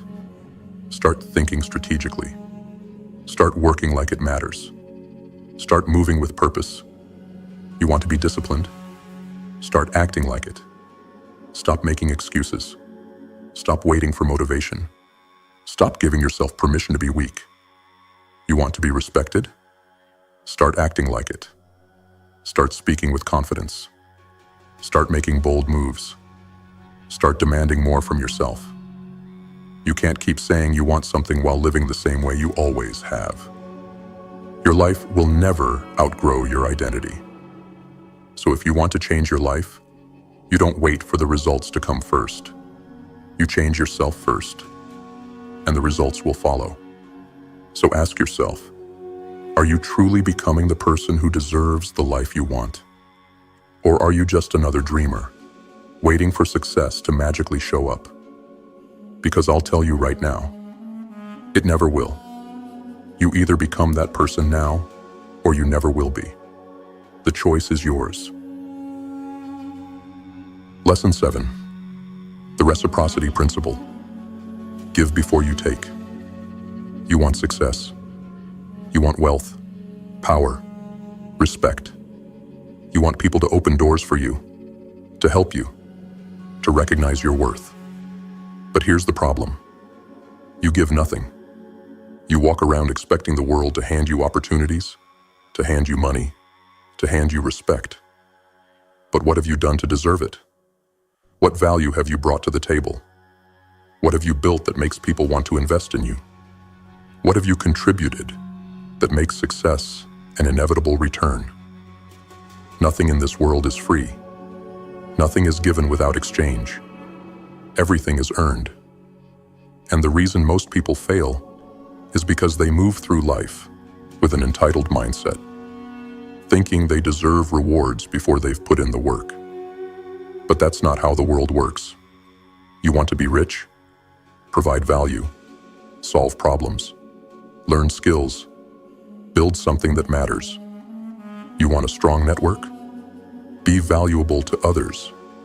Stop leeching. Stop taking without giving.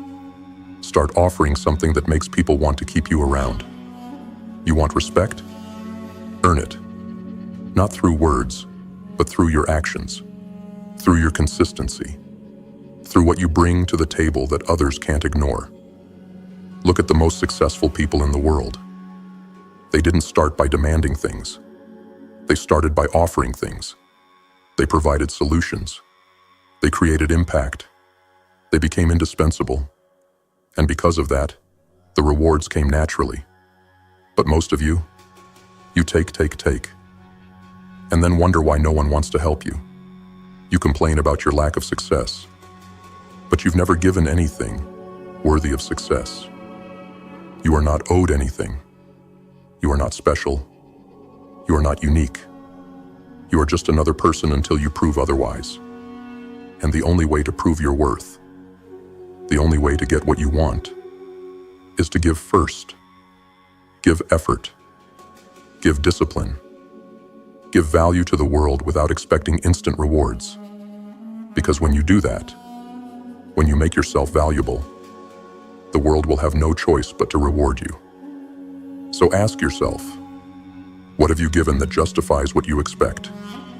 Because if the answer is nothing, then you deserve nothing. And the only way to change that is to stop waiting, stop taking, and start giving. Lesson 8. Embracing discomfort for growth. You say you want to grow. You say you want success, wealth, power. But the second things get hard, you quit. The second things get uncomfortable, you run. And that's why you're stuck. Because you have built a life around avoiding pain instead of embracing it. Let me tell you the truth. Comfort is a slow death. It's the silent killer of ambition. It's the invisible chain that keeps you weak. It's the lie you tell yourself every day, that you can have everything you want without suffering for it. But that's not how this works.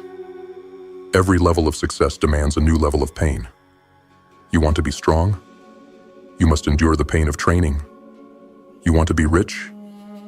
You must endure the pain of discipline and sacrifice. You want to be great? You must endure the pain of rejection, failure, and relentless effort. Because growth only happens in discomfort. And the people who win, they don't just tolerate pain, they seek it. They push their limits on purpose. They throw themselves into the fire. They wake up every day and ask, what can I do today that makes me uncomfortable? Because they know that every struggle, every hardship, every challenge is fuel. But you avoid it. You make excuses. You tell yourself you'll do it tomorrow. You wait until you feel ready. You will never feel ready. You will never wake up one day magically comfortable with pain. You must choose it. And the sooner you do, the sooner you will become unbreakable. So here's your new rule. Run toward discomfort. Do the things that scare you. Do the things that challenge you. Do the things that make you want to quit and refuse to quit. Because every time you step into the fire and survive, you become stronger. And every time you avoid it, you stay exactly where you are. So ask yourself, are you going to keep running from pain? Or are you finally ready to suffer for the life you claim you want? Because if you aren't willing to bleed for it, then you don't deserve it. Lesson 9. The role of belief and self-talk. Look at yourself. Every thought you have, every word you say, every belief you hold is creating your reality. But here's the problem. Most of you talk to yourselves like you're failures. Most of you think like losers. Most of you sabotage yourselves before you even begin. And you wonder why your life is a mess? You are the architect of your own destruction. Every time you say, I can't do this, you make it true. Every time you say, I'm not good enough, you reinforce the lie. Every time you doubt yourself, you sink deeper into the quicksand of mediocrity. Because here's the brutal truth. Your mind is your master. It will obey whatever you tell it. If you tell yourself you are weak, you will act weak. If you tell yourself you are incapable, you will remain incapable. If you tell yourself you will fail, you have already lost. But flip it. If you tell yourself you are powerful, you will act like it. If you tell yourself you are disciplined, you will move with discipline. If you tell yourself you will win, your actions will align with victory. And that is where the game is really played. In your mind, before reality even catches up. You do not become successful and then start thinking like a winner. You think like a winner first. And that mindset forces your reality to shift. But most of you sit around waiting for life to change before you change your thoughts. That's why you're losing. Your thoughts create your actions. Your actions create your habits. Your habits create your reality. So if your life is a disaster, if your results are garbage, if your progress is non-existent, it started in your mind. And the only way out? Change the conversation you have with yourself. No more self-doubt. No more weak, pathetic excuses. No more reinforcing failure with the words you speak. From now on, you tell yourself who you are. You decide your identity. You speak the future into existence with your own voice. Because no one is coming to lift you up. It's on you. So from this moment forward, speak like a winner. Think like a champion. Move like someone who refuses to be anything less than great. Because if you don't believe in yourself, no one else ever will.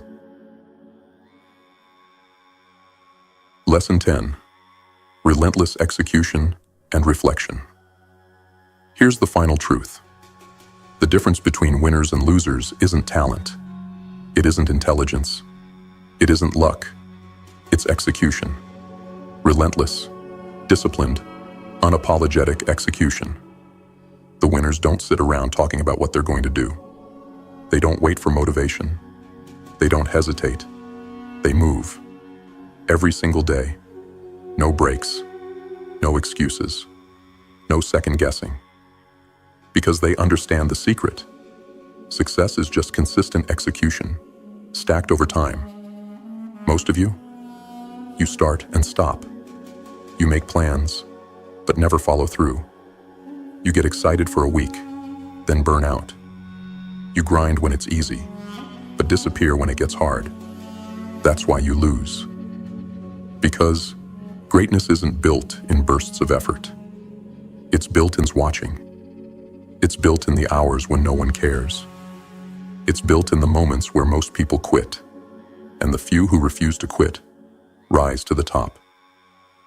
So here's the brutal truth. If you're not executing daily, you don't actually want success. You just like the idea of it. Because the people who really want it, they don't need a reason to show up. They don't need motivation. They don't need perfect conditions. They don't need to feel ready. They just do the work. And while you're making excuses, while you're waiting for the perfect moment, while you're lying to yourself about how hard you're working, they're stacking wins. They're taking ground. They're leaving you behind. Because here's the final rule. If you don't execute, you don't matter. If you don't act, you don't exist in this game. If you don't show up every single day, you will be forgotten.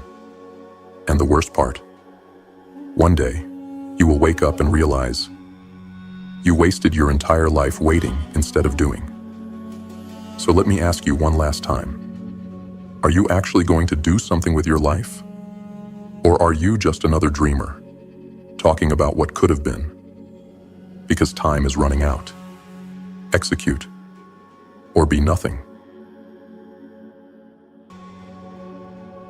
Somewhere out there, in the vast possibilities of the universe, there is a version of you who never quit. A version of you who didn't hesitate, who didn't make excuses, who didn't waste time waiting for the right moment. This version of you saw their dreams through to the end. They fought through the pain. They embraced the struggle. They stayed disciplined when everyone else fell off. And because of that, they won. They built the body they always wanted. They made the money they once thought was impossible. They became strong, powerful, untouchable. But the question is, will that version of you ever exist in this reality? Or will you stay stuck in the cycle of excuses, distractions, and regret?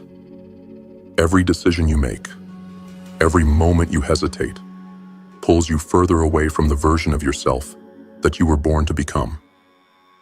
But right now, you have a choice. These 10 lessons hold the key to unlocking that version of you. They will tear apart the lies that have kept you weak. They will force you to face the truth that success, power, and freedom are earned, not given. They will teach you to take control of your life in a way that most people never will. But only if you're willing to see them through to the end. Because if you quit, if you make excuses, if you ignore these lessons, then that stronger, richer, more powerful version of you will remain just that.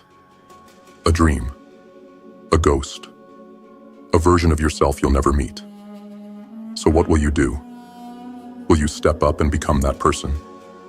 Or will you stay exactly where you are, watching someone else live the life that was meant to be yours?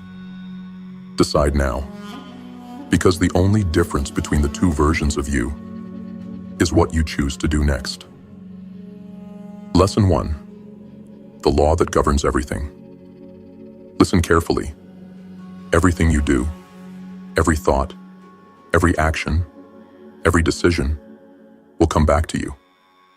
Maybe not today, maybe not tomorrow, but it will return with the same force that you sent it out into the world.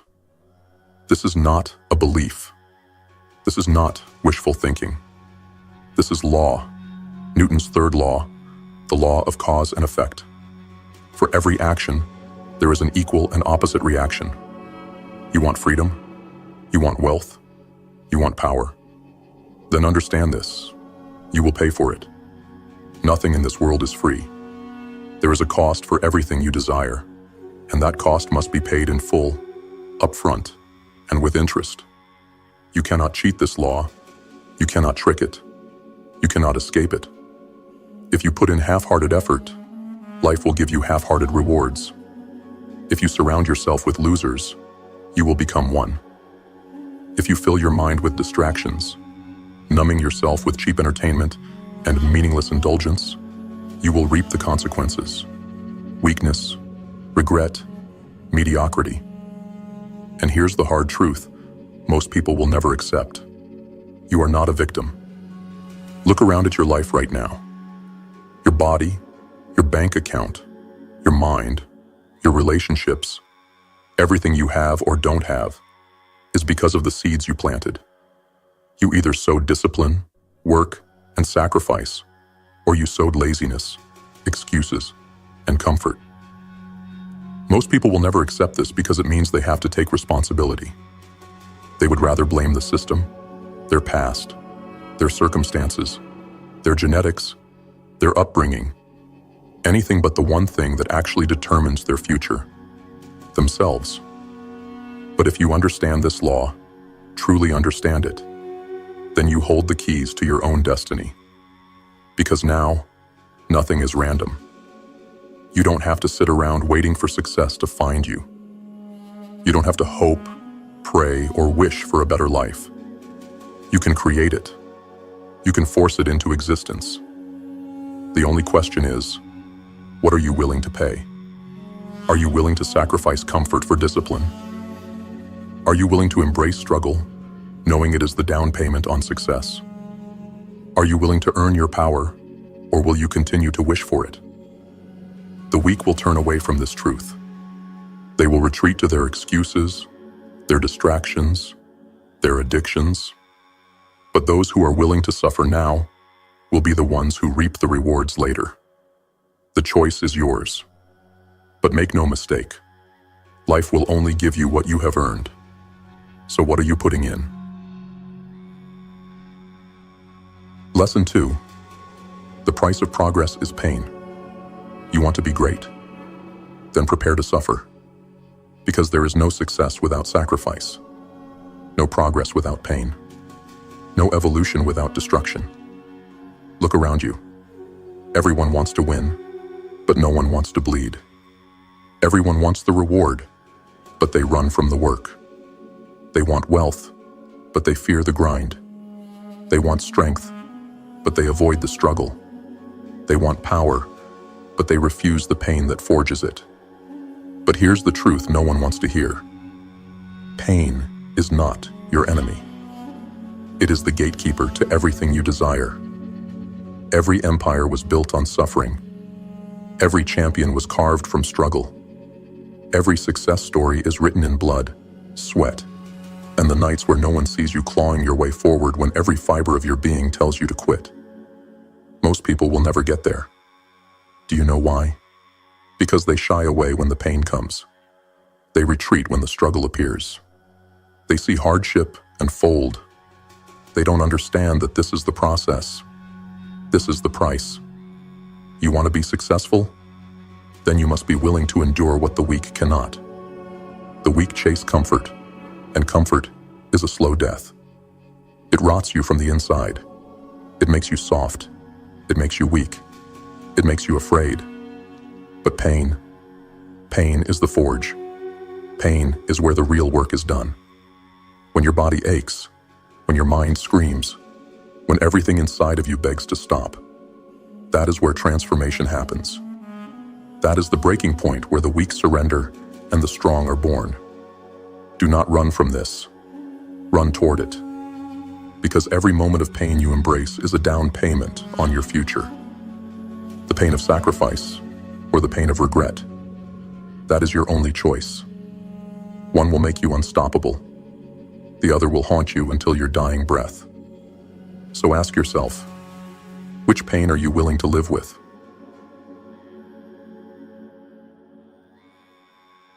Lesson 3. Everyone is self-made. Own it. Look in the mirror. Everything you see is your fault. Your wins, your losses, your success, your failures, your strength, your weakness. You built this. But here's the difference between the powerful and the powerless. The successful will admit it. The unsuccessful will not. The weak blame everything but themselves. They blame the system. They blame their past. They blame their parents, their teachers, their bosses, their circumstances. They blame the world for why they are not who they want to be. But here's the truth. They chose this life, just like you chose yours. You are self-made, whether you admit it or not. Every decision you've made, every action you've taken, every sacrifice you avoided, it all led you here. And if you don't like what you see, good, because that means you now understand that you are in control. You are not a victim. You are not powerless. You are not trapped. You are responsible. That means you can rebuild yourself from the ground up. That means you can become more than you ever imagined. That means your past mistakes don't define you, but only if you stop running from them. Most people will never do this, because responsibility is heavy. When you succeed, you want the credit. But when you fail, do you take the blame? The weak won't. They will tell themselves stories to avoid the truth. They will live in denial, because it is easier than looking in the mirror and admitting, I failed because of me. I am weak because of me. I am broke because of me. The successful face this truth head on. They say, I am self-made. I built this. And if I built this, I can build something greater. So what will you do? Will you own your failures, or will you hide from them? Will you take control, or will you stay at the mercy of excuses? There is no escape from this reality. You are self-made. The only question is, will you admit it?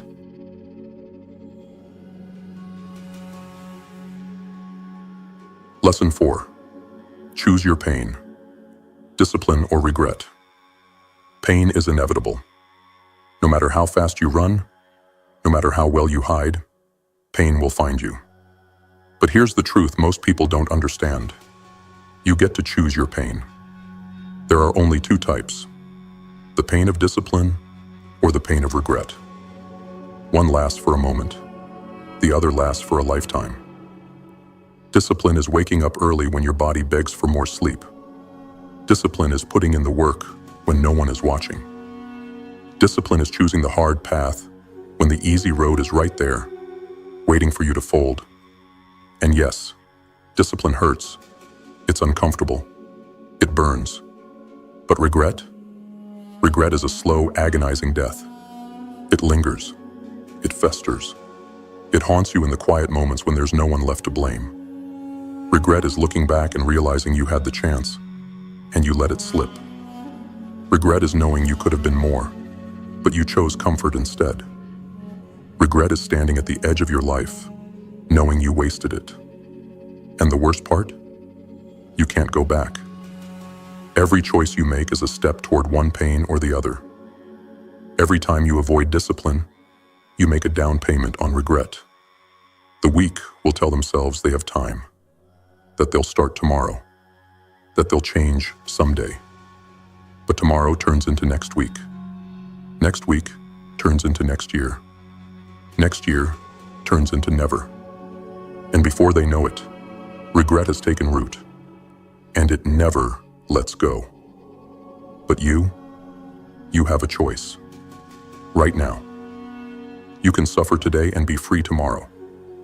Or you can avoid the pain today and suffer forever.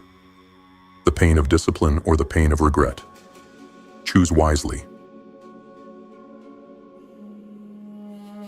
Lesson 5. Control your life. Set a clear destination. Most people are lost. They drift through life like a ship with no captain, no compass, no destination, just floating, hoping the tide will take them somewhere worth going. But here's the truth. If you don't know where you're going, you'll never get there. Look around. The ones who win in life are the ones who move with purpose. The ones who fail are the ones who let life happen to them instead of taking control. They think life is random, a game of luck, a giant lottery where some people get lucky and others don't. But that's a lie.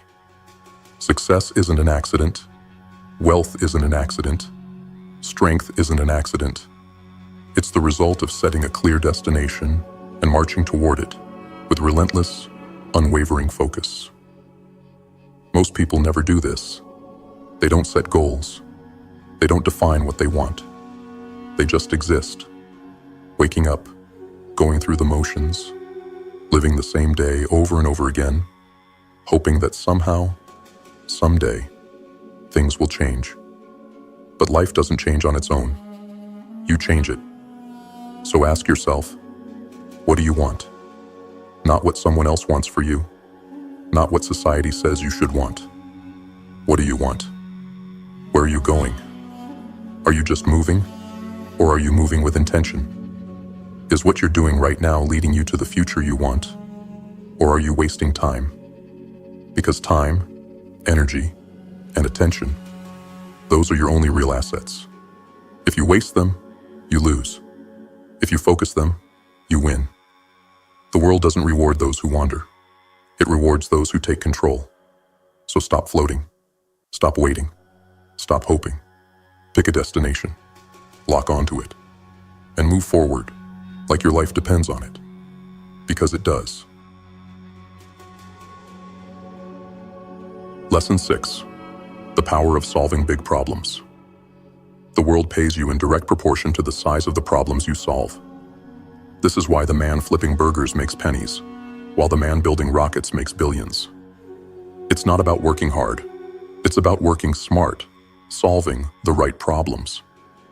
Most people stay broke because they focus on small problems, paying rent next month instead of building financial freedom, complaining about their job instead of creating their own path, chasing quick money instead of building long-term wealth. They live paycheck to paycheck, solving insignificant problems, and wonder why their life never changes. But the wealthy, the powerful, the unstoppable ? They look for big problems. They don't just ask, how can I make money? They ask, what problems can I solve that people will pay for? They don't ask, how do I survive? They ask, how do I thrive? They don't just work hard. They work on what matters. Elon Musk isn't paid because he works more hours than a cashier at a gas station. He's paid because he's solving the problem of interplanetary travel. Jeff Bezos isn't rich because he wakes up early.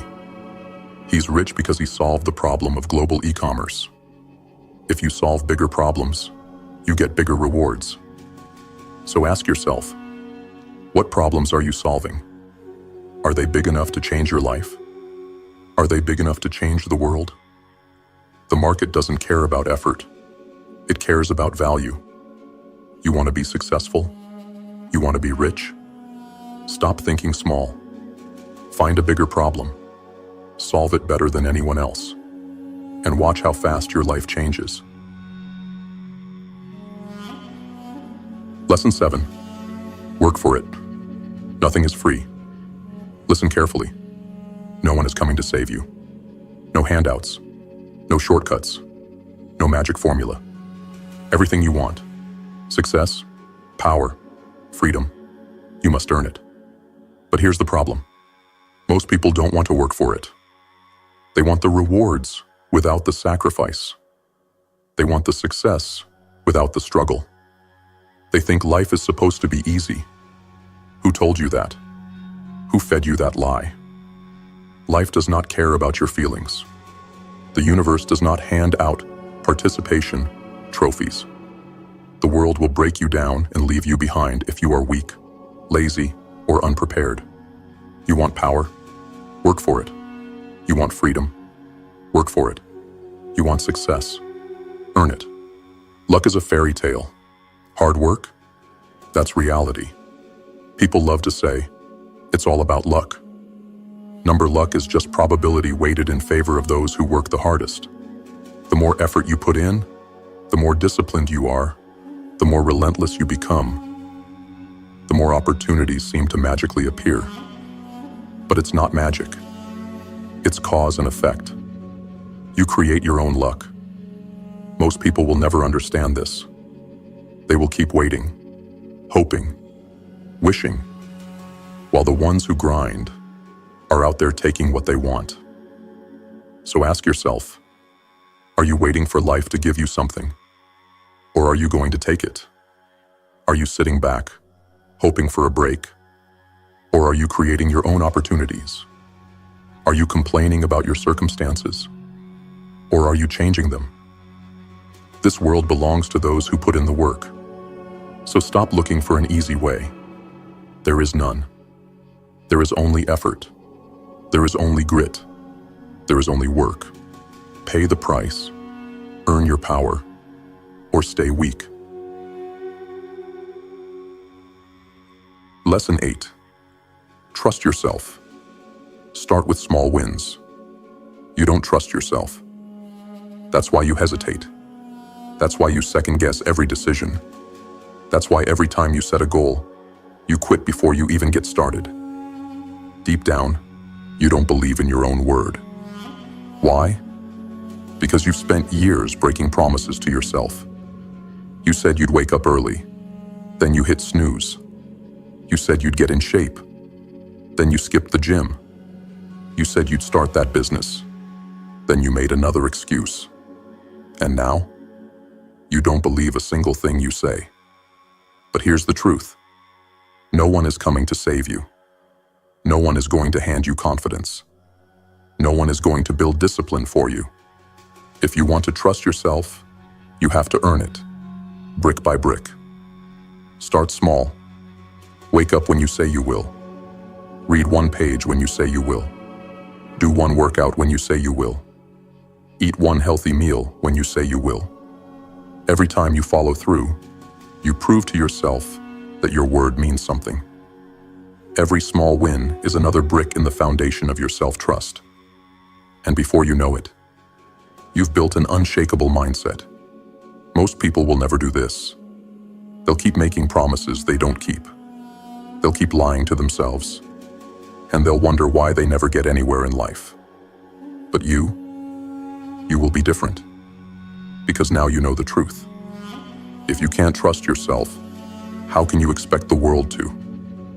If you don't believe in your own word, why should anyone else? If you don't commit to the small things, how will you ever achieve something great? Self-trust is not given. It is earned. And if you don't start now, you never will. So stop waiting. Win the small battles. Stack the victories. And soon, you'll become unstoppable. Lesson 9. Break free from conditioning. You were programmed to be weak. From the moment you were born, society shaped you into a follower, not a leader. A worker, not a thinker. A consumer, not a creator. You were conditioned to fear failure, to seek approval, to obey without question. You were told to stay in line, play it safe, and never take risks. And now, you are trapped. Trapped in a cycle of mindless entertainment. Trapped in a routine that keeps you comfortable but powerless. Trapped by fears that were installed in you, not chosen by you. But here's the truth. Everything you think is normal is a lie. School taught you to memorize, not to think. Society told you that security is found in a paycheck, not in freedom. The system rewards compliance, not innovation. And if you don't wake up, you will live your entire life as a pawn in someone else's game. But there is a way out. It starts with breaking free from conditioning. Ask yourself, Do I really believe this? Or was I taught to believe it? Am I making decisions based on fear or truth? Is this life truly mine? Or am I just following a script? Because most people never ask these questions, and that's why they stay stuck. But you refuse to be controlled. You refuse to be another cog in the machine. You refuse to live a life dictated by fear. So from this moment forward, you must question everything. Challenge every belief you hold. Destroy every limitation placed upon you. Rebuild yourself from the ground up, on your own terms. The weak will stay plugged into the system, but the strong, they break free. So what will you choose? Freedom or control? Truth or illusion? Your mind is either your greatest weapon or your greatest prison. Break free, or stay trapped forever. Lesson 10. Death is certain, so take action. Now. You are running out of time. Every second that passes is a second you will never get back. Every day wasted is a day you can't redo. And one day, the clock will stop. Your heart will beat for the last time.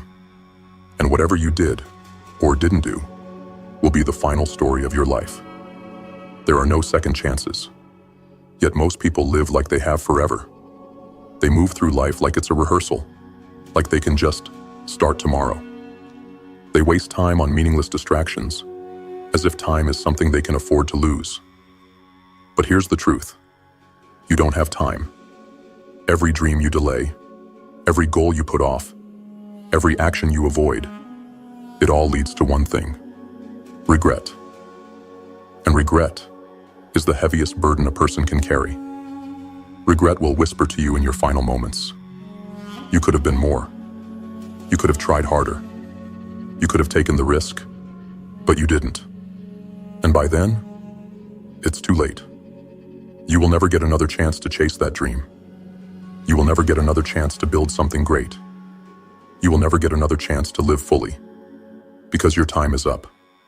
So stop waiting. You want success? Go after it now. You want freedom? Build it now. You want to leave a legacy? Start creating it now. Most people will waste their lives waiting for the perfect moment. But the perfect moment never comes. The ones who win, they take action. Today. Right now. Because they know the truth. Death is coming. You cannot stop it. But before it gets here, you have one choice: to live fully or to die with regret. So what will it be? You've made it this far. You've seen the truth that most people will never accept: that success, power, and freedom are not handed out. They are earned. You now know that pain is the price of progress, that discipline is the only way to avoid regret, that the world rewards those who solve big problems, that your life, every part of it, is a direct reflection of the choices you've made. But here's the real question. What will you do with this knowledge? Because most people, they hear the truth and ignore it. They get inspired for a moment, then go right back to their old ways. They keep waiting. They keep making excuses. And before they know it, their time is gone. Don't let that be you. Because there is still a version of you who did everything right, who stayed disciplined, who pushed through the suffering, who built the life they always wanted. And right now, that version of you is waiting for you to catch up, waiting for you to prove that you deserve to be them. But the only way you get there is by taking action. Not tomorrow, not someday. Right now. Because every moment you hesitate, every excuse you make, every distraction you choose, pulls you further away from that future. So stop waiting. You know what needs to be done. You know what's required. You know the price. Now pay it. Because there are only two options. Become the person you were meant to be, or spend the rest of your life wondering what could have been. The choice is yours.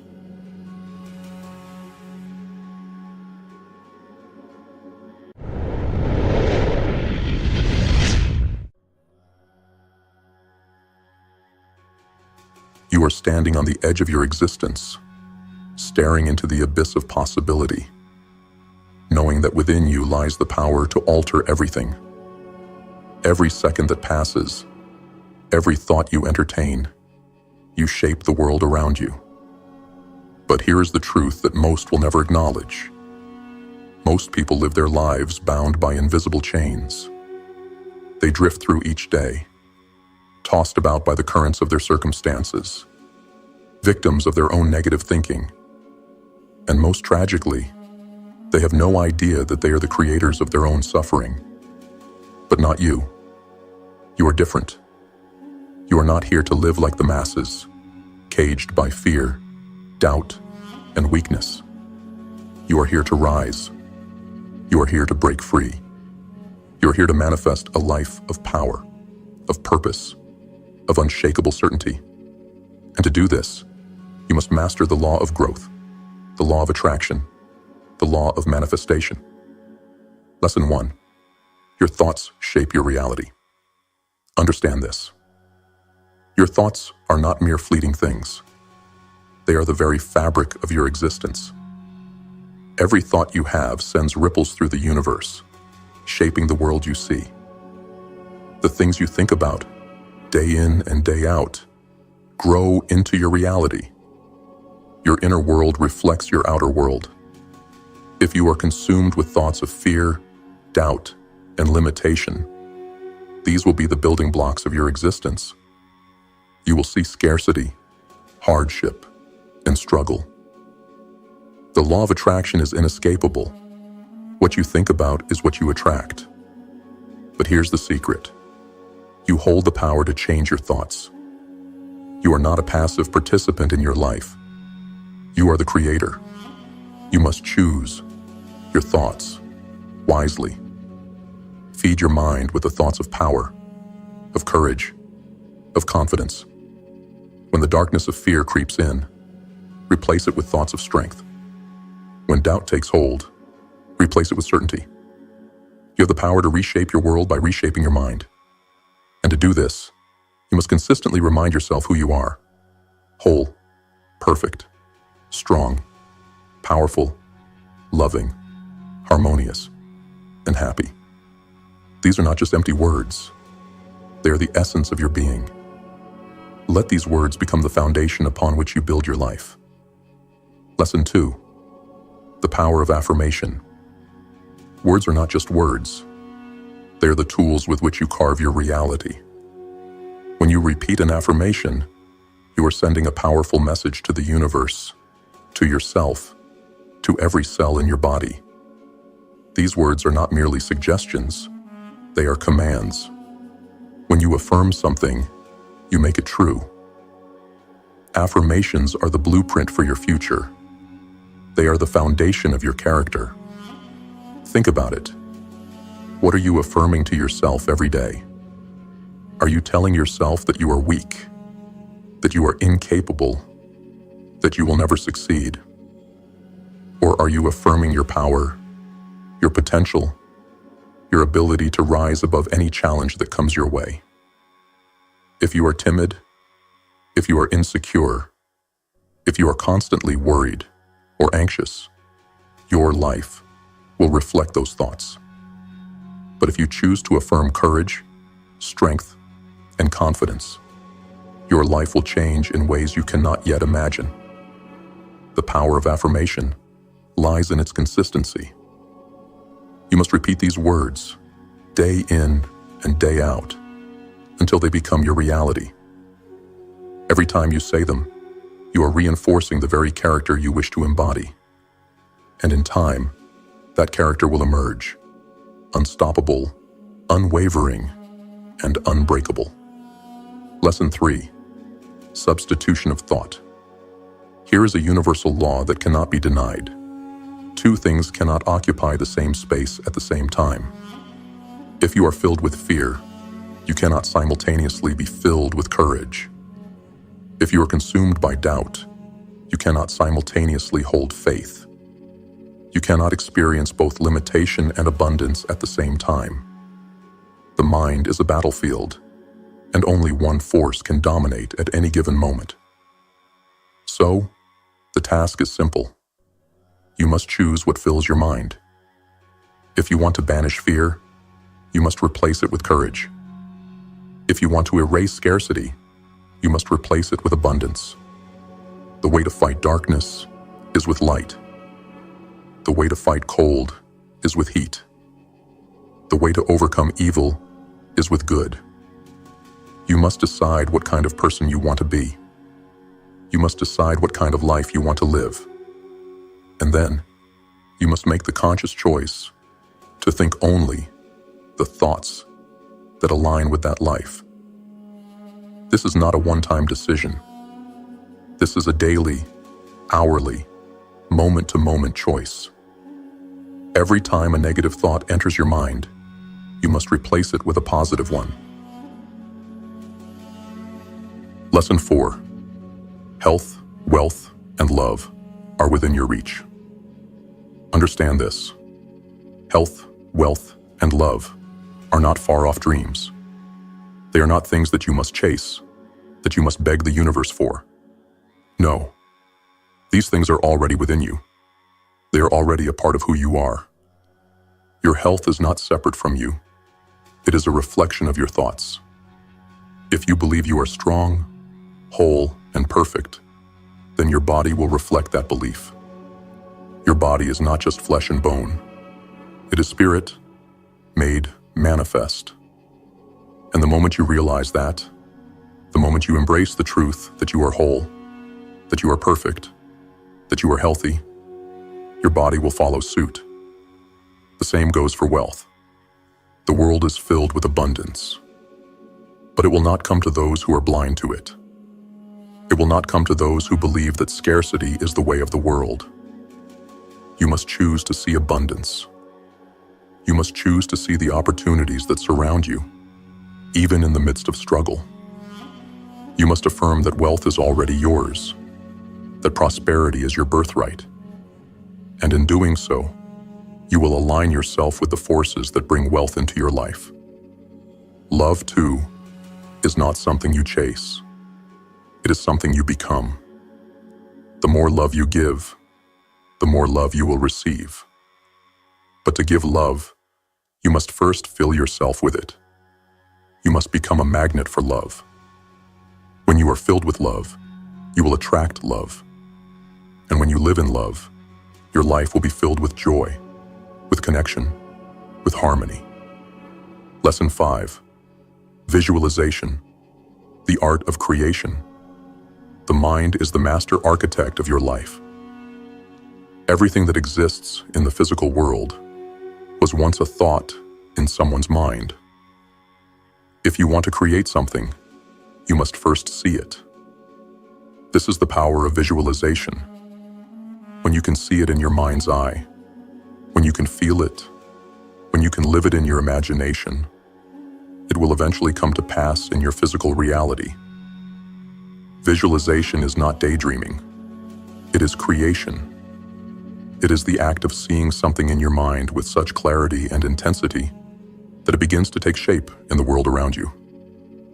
Whether you want wealth, health, or love, you must visualize it, see it, feel it, live it. If you want wealth, see the abundance flowing to you in waves, unstoppable and ever-growing. If you want health, picture yourself strong, vibrant, full of life. See the sickness, the doubt, the weakness fade away like smoke in the wind. If you want love, visualize it. See yourself surrounded by the warmth, the connection, the harmony of love. The more real you make it in your mind, the more real it will become in your world. Now, warriors of GrimFace, you have been given the tools. You have been shown the way. You have the power to shape your life, to manifest your deepest desires, to transform your world. The only question is, will you use them? To those who have already committed to this journey, we salute you. You are the ones who will rise, who will break free from the chains of fear and mediocrity. You are the ones who will manifest your dreams into reality. To those who are new to this path, welcome. You are about to enter a new world, a world of limitless possibility, of unshakable power, of ultimate control over your destiny. But the time to act is now. The time to rise is now. This is not a journey for the faint of heart. This is not a journey for the weak. But if you are ready to claim your power, if you are ready to embrace your true potential, then join the GrimFace movement. Together, we will rise. Together, we will manifest our futures.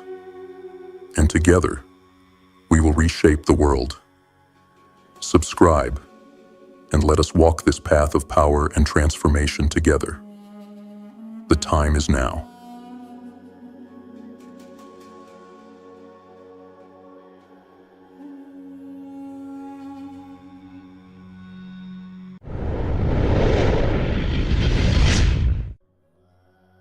In the deepest, darkest moments, when doubt gnaws at your mind and fear takes hold of your every thought, you'll find yourself standing at a crossroads.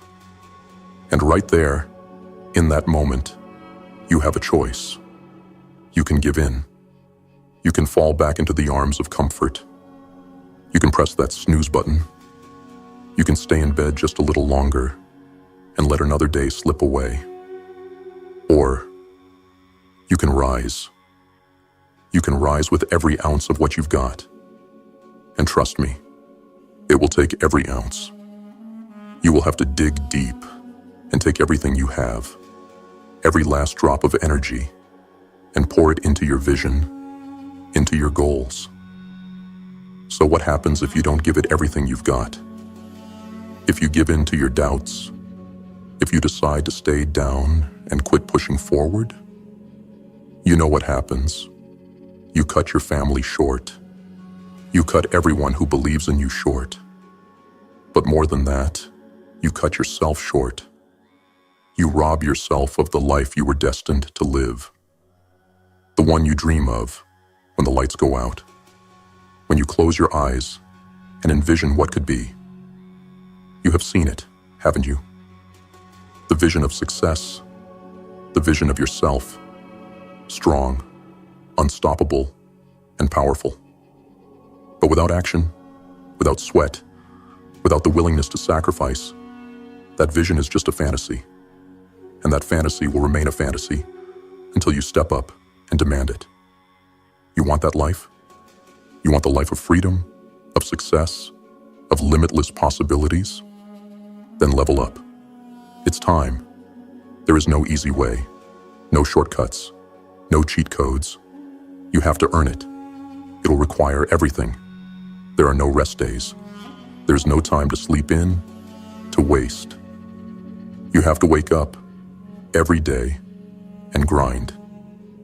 Even when your body is screaming for rest. Even when your mind is telling you that you've given enough. Even when the world is falling apart around you, you stand.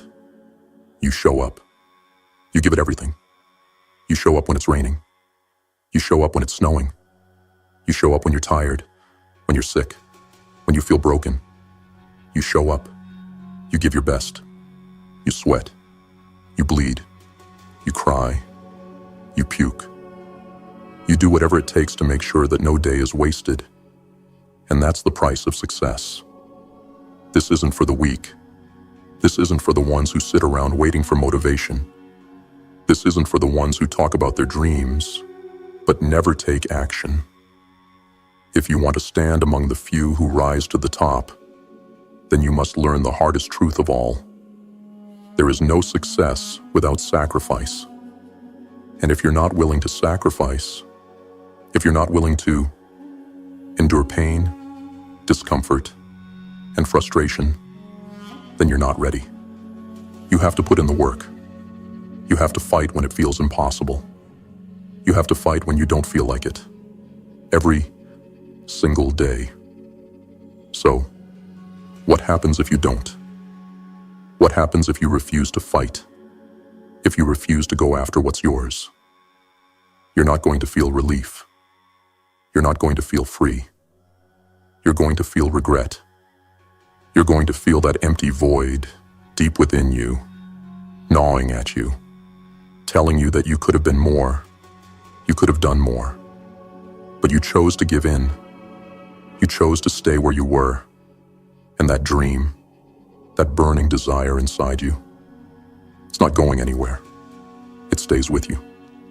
But if you do nothing, if you let fear and doubt rule you, you'll die with that dream inside you. Buried, forgotten, never realized. But if you rise, if you decide that today is the day you fight, that today is the day you make a change, then you are on the path to becoming something unstoppable. You want success? Then you fight for it every day. You wake up with purpose. You wake up with fire. And you carry that fire with you into everything you do. You think this is going to be easy?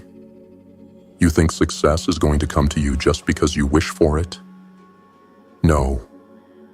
No one is coming to save you. No one is handing you anything. You will have to suffer for it.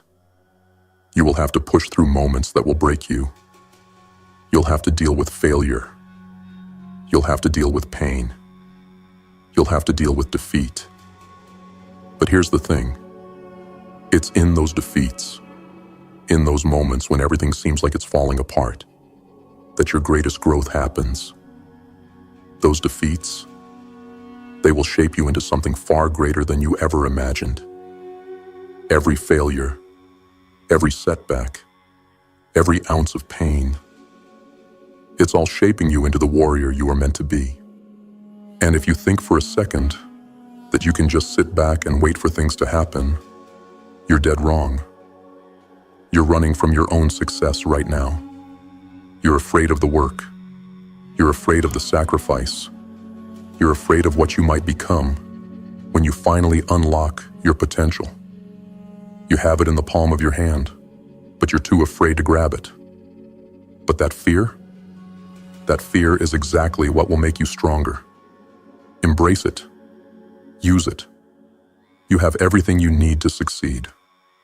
Your mind, your vision, your dream. These are the tools you need to create the life you've always wanted. See it. Believe it. You have to see it first. You have to visualize yourself winning. You have to see yourself at the top. And if you truly believe it, if you truly see yourself as the one who wins, then you will fight through every single barrier.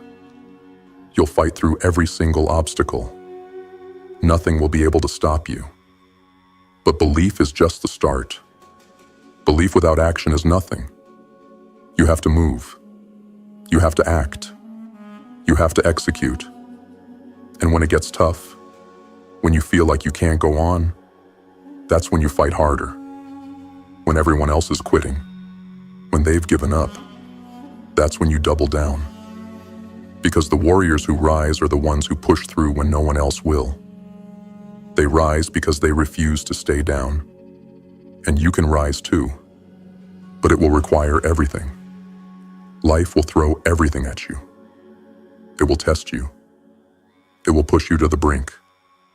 You will face obstacles. You will face hardships. You will be crushed under the weight of your own doubts. But you can't quit. You can't give up. When it feels like you can't take anymore, when it feels like everything is lost, that's when you dig deeper. That's when the real strength comes out. The world doesn't owe you anything. You owe it to yourself to fight for everything you want. No one will hand you success. No one will hand you happiness. No one will give you the life you want. You have to build it. You have to create it from nothing.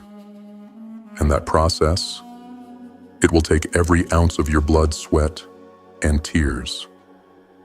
That's the price of success. And here's the real question. Are you willing to pay it? Are you willing to sacrifice everything? your comfort, your fears, your doubts, so that you can live the life you know you were meant to? Are you ready to give everything? Because this isn't for the faint of heart. This is for the ones who are ready to rise, to fight, and to conquer. This is for the warriors. And if that's you, if you're ready to step into the battle, then there's nothing that can stop you. Nothing in this world will stand in your way if you refuse to back down. But you have to choose that path. You have to choose to fight. Today. Lesson 1. Embrace the power of vision. Objective. Learn to visualize your success, embody it, and use it as the fuel to push through doubt and fear. Overview. Vision is the foundation of everything. Without it, you'll wander aimlessly, tossed by the winds of doubt and indecision. With a clear and powerful vision, you gain focus, direction, and an unshakable sense of purpose. Vision is the starting point of success, and it's not just about dreaming. It's about seeing your success as a tangible reality, even before it exists. Your mind is the first battleground, and if you can control it, you can control everything that follows. Key concepts. Visualization as a tool for success. Visualization is not simply wishful thinking. It's a powerful tool that your mind can use to prepare for your success, to mentally rehearse the actions you will take, and to reinforce your belief that your goals are achievable. You are laying the foundation for your future reality by training your mind to see it before it exists. When you visualize your success, you start to move with intention. It becomes less of a what if and more of a when. Implementation steps. Set aside time every morning to visualize yourself achieving your goal. Picture yourself in vivid detail, how it feels, what you see, the emotions you experience. Visualize yourself at the peak of your success, not just the end, but every step of the way, including the challenges you will face and the actions you will take to overcome them. The power of focused imagination. Your imagination is not just for entertainment. It's one of the most powerful tools you have for creating your reality. When you focus on a clear vision and allow that vision to occupy your thoughts, your mind begins to work toward making it a reality. Your actions will align with your thoughts, and your mind will identify opportunities that you would have otherwise missed. Focusing your imagination on success rewires your brain to act in ways that will bring that success closer. Implementation. Steps. Create a mental image of success. What does it look like? What does it feel like? Write down your vision in vivid detail. Create a visual representation or vision board to keep in front of you as a daily reminder. Each time doubt creeps in, return to your mental image. See it clearly in your mind. Feel it in your heart, seeing yourself as already successful. The key to manifestation is to see yourself as already the person you need to be to accomplish your goal. If you don't believe that you are capable of achieving it now, then you will never act in a way that aligns with that belief. It's not about wishing for success. It's about knowing you will succeed and embodying that success in the present. The more you see yourself as already having succeeded, the more your actions will follow that belief. Implementation. Steps. Take time each day to see yourself as the person you aspire to be. When you wake up, ask yourself, what would the successful version of me do today? Act as if your success is inevitable. Your thoughts, actions, and decisions should reflect the confidence that you already have everything you need to succeed. Challenge. Morning visualization practice. For 1 week, commit to spending at least 10 minutes every morning visualizing yourself achieving your goal. Do this before you check your phone before you let outside influences distract you. In this sacred time, only focus on the vision of your success. Write your vision. Write down your vision for success in vivid detail. Create a success manifesto where you describe what your life will look like when you achieve your goals. Read this daily, and with each reading, make sure it feels more real. Allow yourself to become emotionally connected to the words. Affirmations. Every time doubt creeps in, use affirmations to remind yourself that your success is not only possible, but inevitable. For example, I am already successful, and every step I take is bringing me closer to my goals. Say these affirmations out loud, with conviction. Your vision is the map to your success. The clearer it is, the more intentional your journey will be. Don't wait for success to find you. Don't wait for the world to change. Create your vision, live it, and watch it unfold. Every day you step forward with your vision in mind. You are not just imagining success. You are becoming the person who achieves it. Lesson 2. Stop waiting for motivation. Create discipline. Objective. Shift your mindset from waiting for motivation to creating your own discipline. Understanding that lasting success is built through consistent, daily effort, not fleeting bursts of inspiration. Overview. Motivation is unreliable. Some days you'll feel fired up and ready to conquer the world. Other days, you'll feel like you're walking through quicksand. If you rely on motivation alone, you'll never achieve the consistent results necessary for success. The key to long-term growth is discipline, the ability to show up and do the work, even when you don't feel like it. Discipline is the true separator between those who succeed and those who falter. It's not about waiting for the right moment, the right inspiration, or the right feeling. It's about committing to the process and making it non-negotiable. Key concepts. Motivation is fleeting. Discipline is unshakable. Motivation can be like a wave. It can crash into you, giving you a surge of energy and focus, but it can also fade just as quickly. If you wait for motivation to hit, you might never take action. Discipline, on the other hand, is a constant. It's the commitment to taking action no matter how you feel. When motivation is absent, discipline is what keeps you going. It's the backbone of success, the fuel that drives you to push through the days when the world feels like it's working against you. Implementation. Steps. Start by identifying one task or habit that you want to build discipline around. Choose something that will have a significant impact on your goals, such as daily exercise, writing, studying, or working on your business. Make it non-negotiable. Decide that no matter how you feel, you will do this task every day. This commitment should be unconditional. There is no tomorrow or later. If it's part of your routine, you do it. No excuses. Track your progress.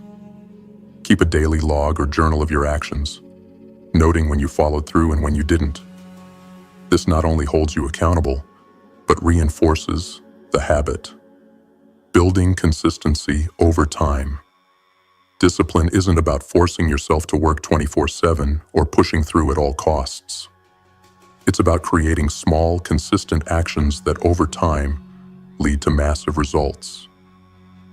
Just like building muscle, consistency compounds over time. Each small action, done consistently, builds the foundation for success. One day of discipline doesn't change much, but a year of consistent, disciplined effort transforms your life. Implementation steps. Break your larger goals into small, manageable tasks that you can do every single day.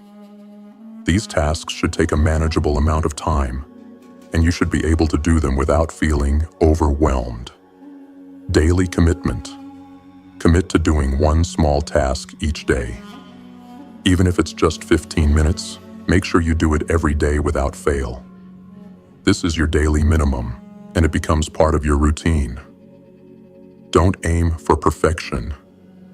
Aim for consistency. If you miss a day, don't dwell on it. Acknowledge it, then get back on track the next day. The goal is to never stop, even if you stumble. How to develop mental toughness. Mental toughness is the ability to keep pushing forward, despite discomfort, adversity, or setbacks. It's a crucial element of discipline. When you push through challenges, you develop resilience. Your mental strength grows as you learn to ignore distractions, push past emotional resistance, and do what needs to be done, regardless of how you feel.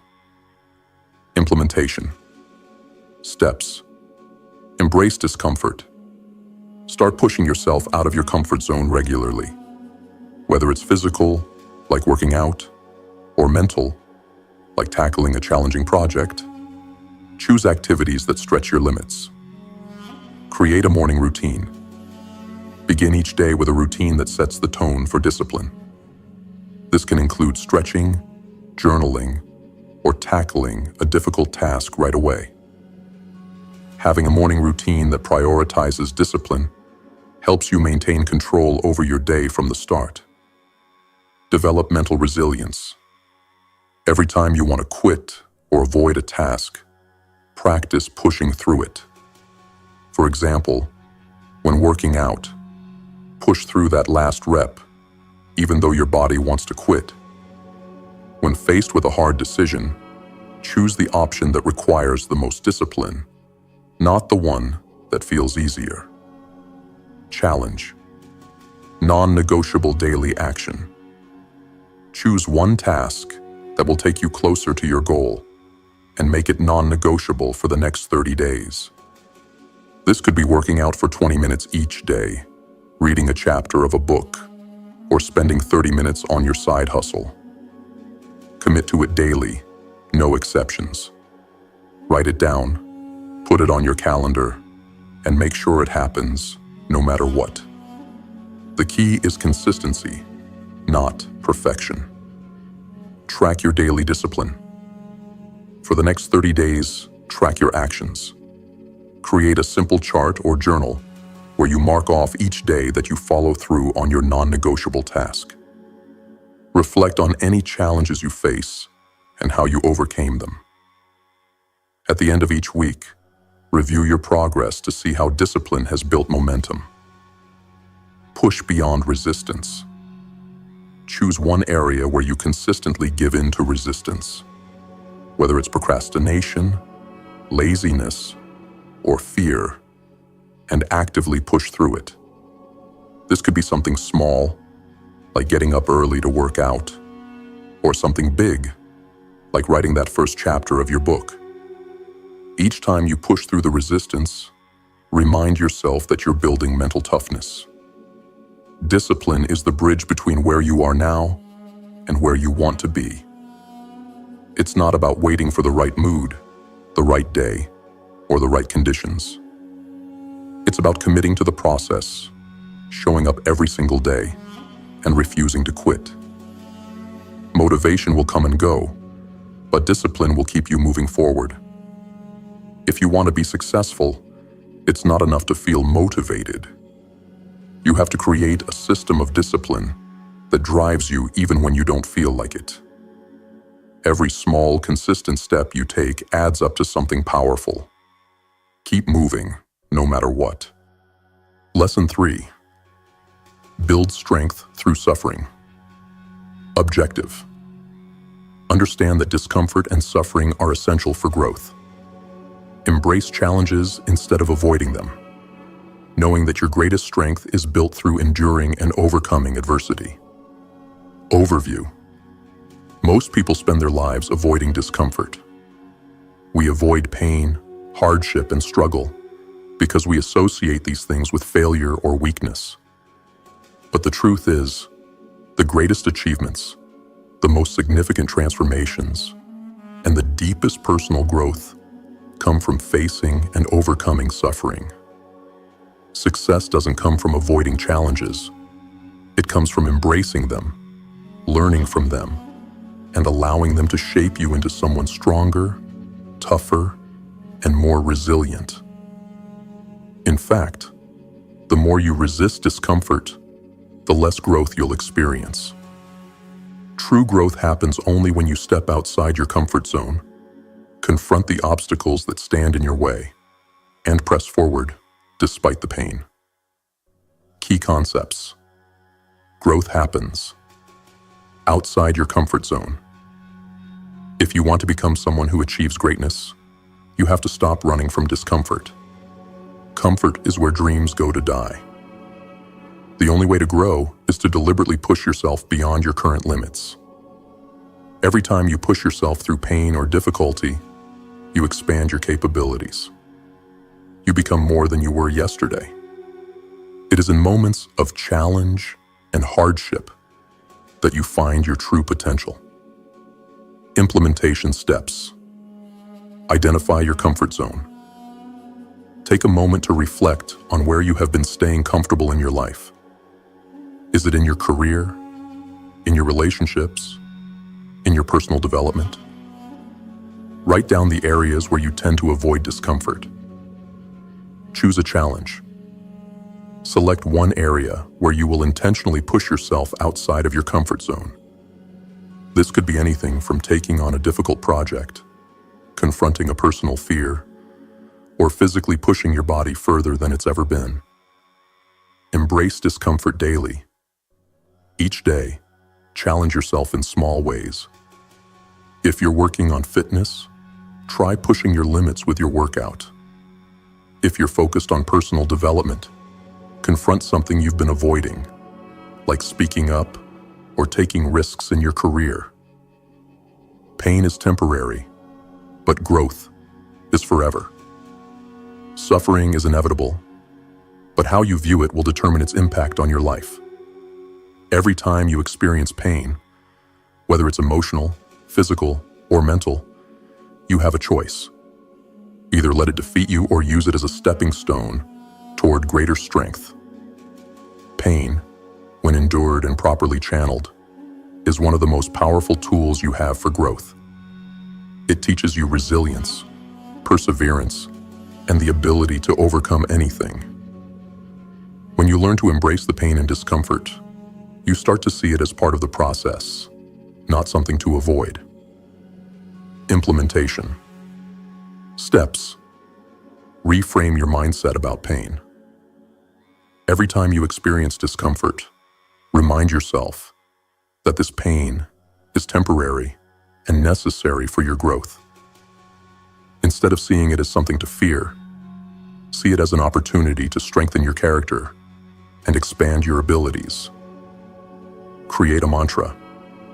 Develop a phrase or mantra that you can say to yourself when you're going through tough moments.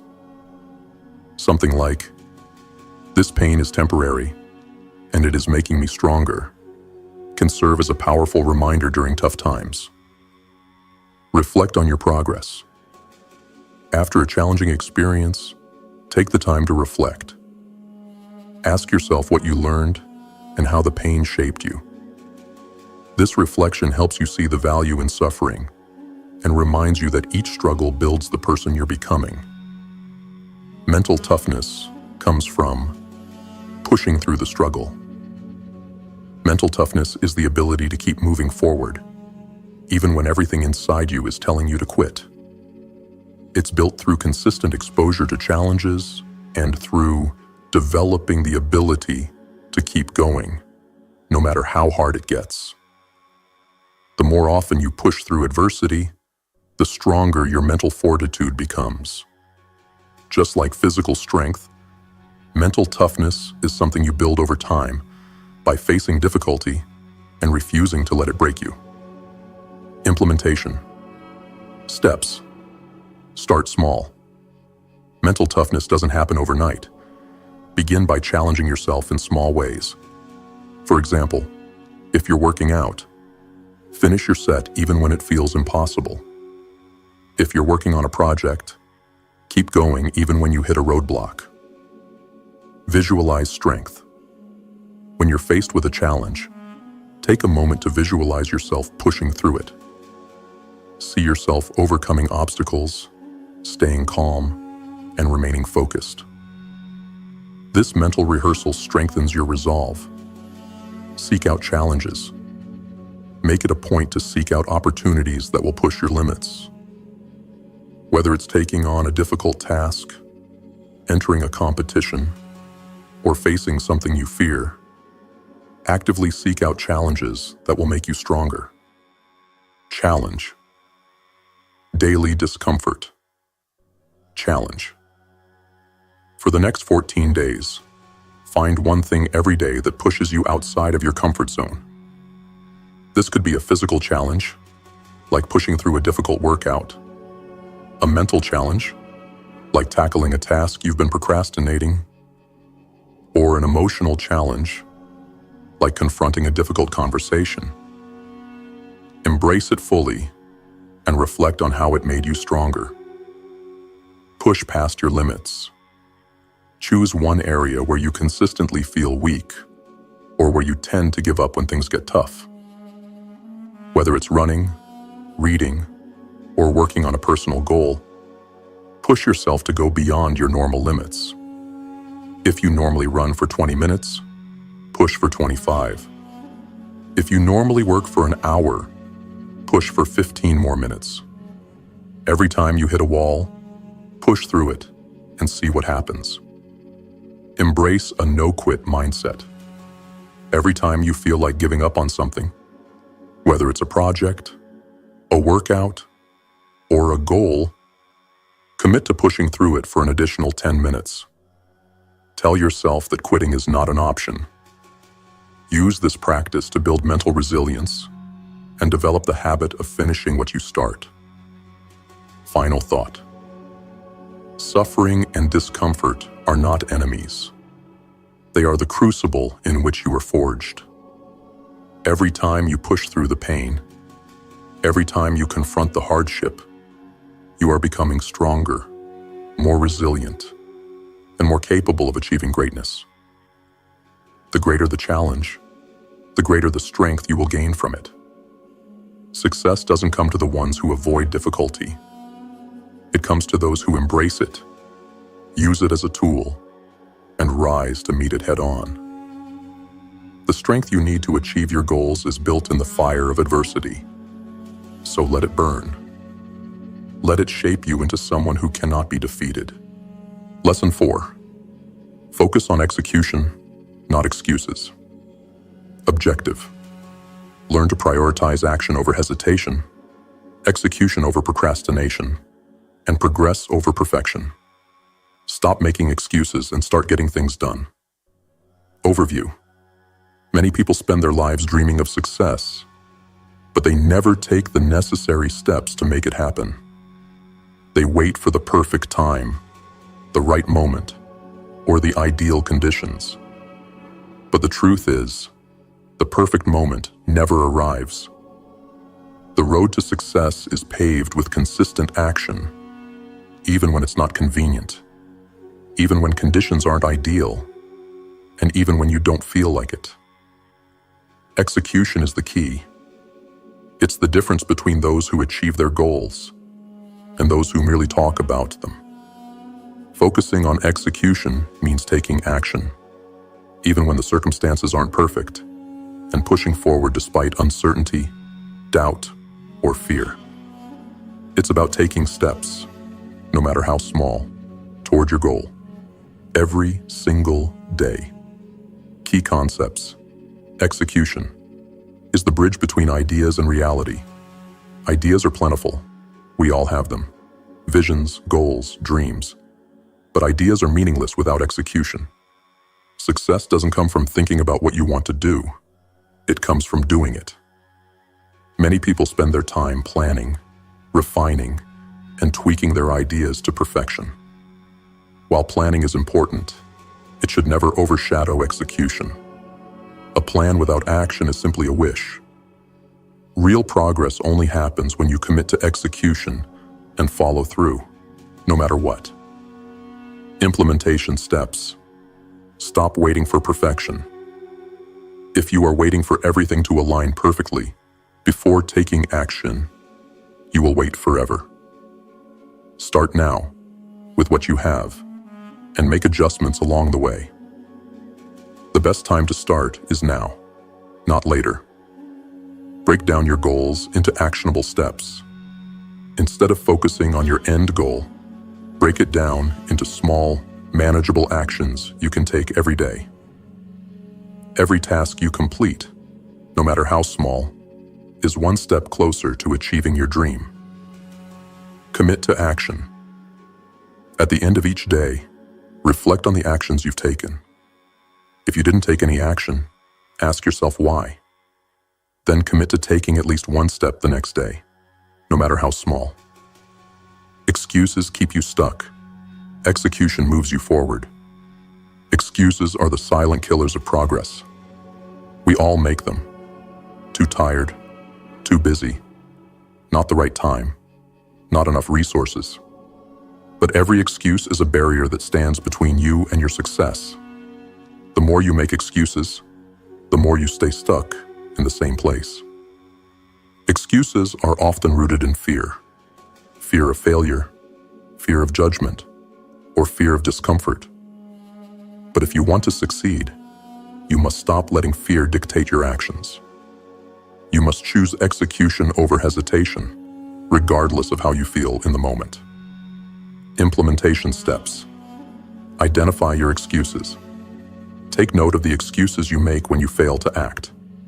Are they based on fear or procrastination? Once you identify them, challenge each excuse. Ask yourself if it's truly valid, or if it's just your mind trying to protect you from discomfort. Replace excuses with solutions. For every excuse, come up with a solution.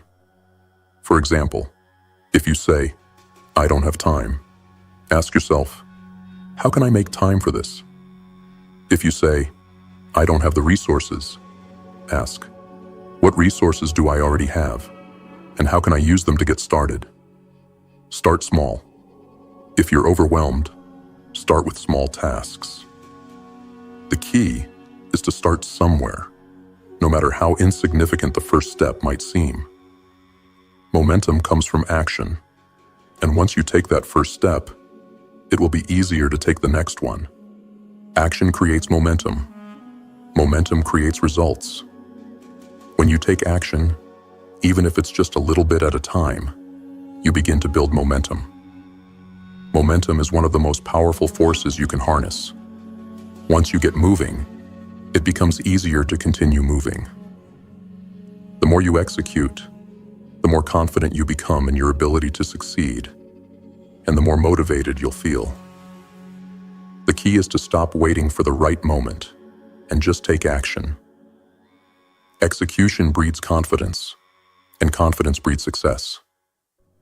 Implementation steps. Create a daily action plan. Every day, write down the most important tasks you need to accomplish. Prioritize them and commit to completing them. Even if you only have 30 minutes to work, use that time to move forward. Commit to at least one action step every day. No matter how small, make sure that you take one step toward your goal every day. This could be sending an email, writing a page, making a call, or doing a quick workout. The key is consistency. Celebrate small wins. Every time you complete a task, take a moment to acknowledge your progress. This celebration reinforces positive behavior and boosts your motivation to continue. Perfection is the enemy of progress. Many people never finish what they start because they're waiting for perfection. They refine, adjust, and tweak endlessly, convinced that they can always improve it. The truth is, perfection doesn't exist. There will always be something more to improve. Waiting for perfection prevents you from getting started and slows your momentum. Accept that progress is more important than perfection. Done is better than perfect. Execution is the key to making progress. Once you take action, you can refine, adjust, and improve along the way. Implementation steps. Give yourself permission to be imperfect. Understand that the first version of your work is not going to be perfect, and that's okay. Your focus should be on getting it done, not on making it flawless. Set deadlines.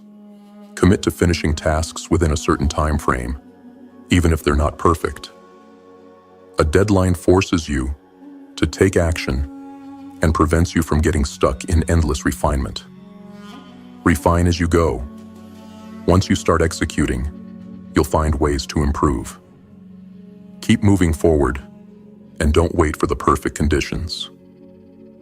You can always make adjustments as you learn from your mistakes and successes. Challenge. The action first challenge. For the next 14 days, commit to taking at least one action toward your goal every single day. Even if it's small, make sure you do something that brings you closer to your dream. Do not let any excuse prevent you from taking action. Track your execution. Keep a daily log of the actions you take. This helps you see how much you're accomplishing, builds momentum, and keeps you accountable. At the end of each week, review your progress and evaluate what worked and what didn't. This will help you stay focused and make adjustments as needed. The done is better than perfect challenge. Choose one project or task that you've been delaying because you're waiting for it to be perfect. Finish it and release it into the world, even if it's not perfect. Remind yourself that progress is better than perfection. Final thought. The only thing that separates you from your goals is action. You can dream, plan, and strategize, but if you don't execute, you won't make any progress. Execution is everything. Stop waiting for the perfect moment, the right feeling, or the right conditions. The time to act is now. Every small step you take today adds up to massive results over time. And as you take action consistently, you'll not only move closer to your goals, you'll build the momentum and confidence needed to continue pushing forward until you achieve everything you set out to do. Lesson 5. Build resilience through defeat. Objective. Understand that failure is not the end, but a necessary part of the growth process. Learn how to use defeat as a catalyst for building resilience, and understand that every setback is an opportunity for greater strength, wisdom, and growth. Overview. Failure is inevitable. Everyone who has achieved success has faced setbacks, failures, and moments of defeat. Yet so many people view failure as something to avoid, something to fear, or something that signifies the end of the road. The truth is, failure is a part of the journey, and it's one of the most powerful tools for growth. Without failure, there is no growth. Without hardship, there is no transformation. The key is not to avoid defeat, but to embrace it, learn from it, and use it to fuel your resilience. Resilience is built through facing adversity and refusing to let it break you. It's not about never falling. It's about how you get back up every time you do. Key concepts. Failure is inevitable. Embrace it. Every successful person has faced failure. The people who rise to the top aren't those who have avoided failure, but those who have faced it, learned from it, and kept going. When you experience failure, it doesn't mean you're incapable or unworthy. It means you are human. Failure is a part of the process. It's where you learn your deepest lessons, where you build your strongest muscles, both mentally and emotionally. The more you embrace failure, the more resilient you become. Implementation steps.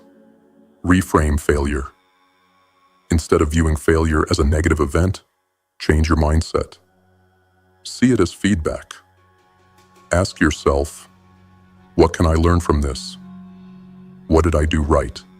And what could I have done better? Separate failure from identity. Don't allow failure to define who you are. Understand that failing at something is not the same as being a failure. You are not your mistakes. You are the person who learns from them and gets better. Create a failure journal. Write down your setbacks and defeats, along with the lessons you've learned from them. This will help you see that every failure is a stepping stone, not a roadblock. Resilience is built in the face of adversity. Resilience isn't something you're born with. It's something you develop over time.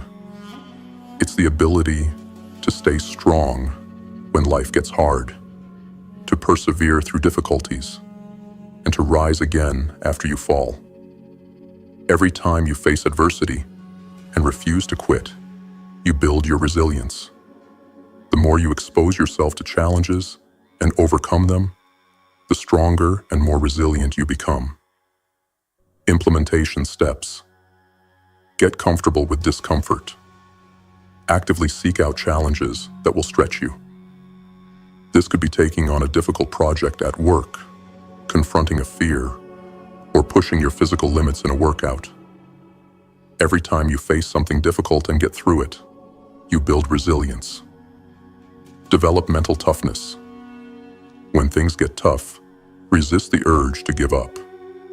Push through the resistance. Focus on the bigger picture, the long-term goal, and remind yourself that every struggle is an opportunity to grow stronger. Use setbacks as stepping stones. When you encounter a setback, don't see it as a roadblock. View it as an opportunity to improve. What can you learn from this setback?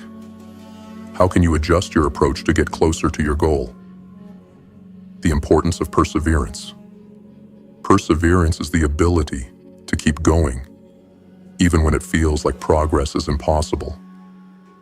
It's the refusal to quit in the face of adversity. The most successful people aren't the ones who had it easy. They're the ones who faced challenges, struggled, and kept going. Perseverance is the quiet strength that keeps you moving forward, even when everything seems stacked against you. Implementation. Steps. Break down your goals. When faced with a large, overwhelming goal, break it down into smaller, achievable tasks. This makes the process less daunting and allows you to focus on taking one step at a time, which helps you persevere through the tough times. Celebrate small victories. Every time you make progress, no matter how small, take a moment to celebrate. Recognizing even the smallest win helps keep you motivated during the hard times. Create a support system. Surround yourself with people who encourage perseverance, people who understand the value of hard work, and who won't let you quit. When you have a strong support system, it's easier to keep pushing through. Growth comes from the struggle. In every difficult moment, there is an opportunity for growth. The more you struggle, the more you stretch your limits. It's only through facing your struggles head-on that you truly evolve into the person you need to become. The struggle is not something to fear. It's something to embrace. Growth isn't about avoiding challenges. It's about using them to become stronger. Implementation steps. View challenges as opportunities. Instead of dreading difficulties, ask yourself how they can help you grow. What new skills can you develop? What new strengths can you discover? This shift in mindset will help you face struggles with a more positive and proactive attitude. Push through emotional resistance. When you feel like quitting emotionally, when you feel discouraged or overwhelmed, push through that resistance. Recognize that this emotional resistance is part of the process, and it's a sign that you're on the verge of breakthrough. Build a growth mindset. Cultivate a mindset that embraces learning and growth. When you fail, don't see it as a defeat. See it as an opportunity to learn, improve, and come back stronger. Challenge. The Resilience Journal. For the next 14 days, keep a journal where you reflect on your struggles, failures, and the lessons you've learned. Each day, write down one setback you've encountered and one thing you learned from it. At the end of 2 weeks, review your entries and notice how much you've grown through adversity. Face a fear. Identify one fear or challenge that you've been avoiding. It could be speaking in public, taking on a difficult project, or confronting someone you've been avoiding. This week, make it a point to face this fear head on. The goal is not to conquer it immediately, but to begin the process of becoming resilient through it. Perseverance challenge. Choose one long-term goal that has felt like an uphill battle. Break it down into small tasks and commit to one task every day for the next month, no matter how difficult or discouraging it might feel. Write down each day's action, even the setbacks, and notice how your perseverance compounds over time. Final thought. Resilience is not something you're born with. It's built piece by piece, through every struggle you face and overcome. Every defeat, every failure, every challenge is an opportunity to grow stronger. It's through adversity that you develop the strength, character, and mental fortitude needed to achieve greatness. Failure's not your enemy. It's your teacher. Embrace the struggles, face the pain, and use it to build a resilience that can never be broken. The more you persevere, the more you grow, and the closer you get to the person you were always meant to become. To all the returning GrimFace warriors, thank you. Your resilience, dedication, and unrelenting pursuit of greatness are what make this movement stronger every day. You embody the power of persistence and the relentless drive to rise, no matter how many times life tries to knock you down. Keep pushing. Keep growing. The journey is far from over, and every step you take brings you closer to your true potential. To those of you new to the GrimFace movement, welcome. You've taken the first step toward transformation. Here, we don't shy away from discomfort. We embrace it. We learn from it. We build our strength through every challenge. If you're ready to stop making excuses, to stop waiting for the right moment, and to take control of your life, then subscribe. Join us. Together, we will create the life we're meant to live. The battle is never easy, but it is worth it. Let's rise. Together.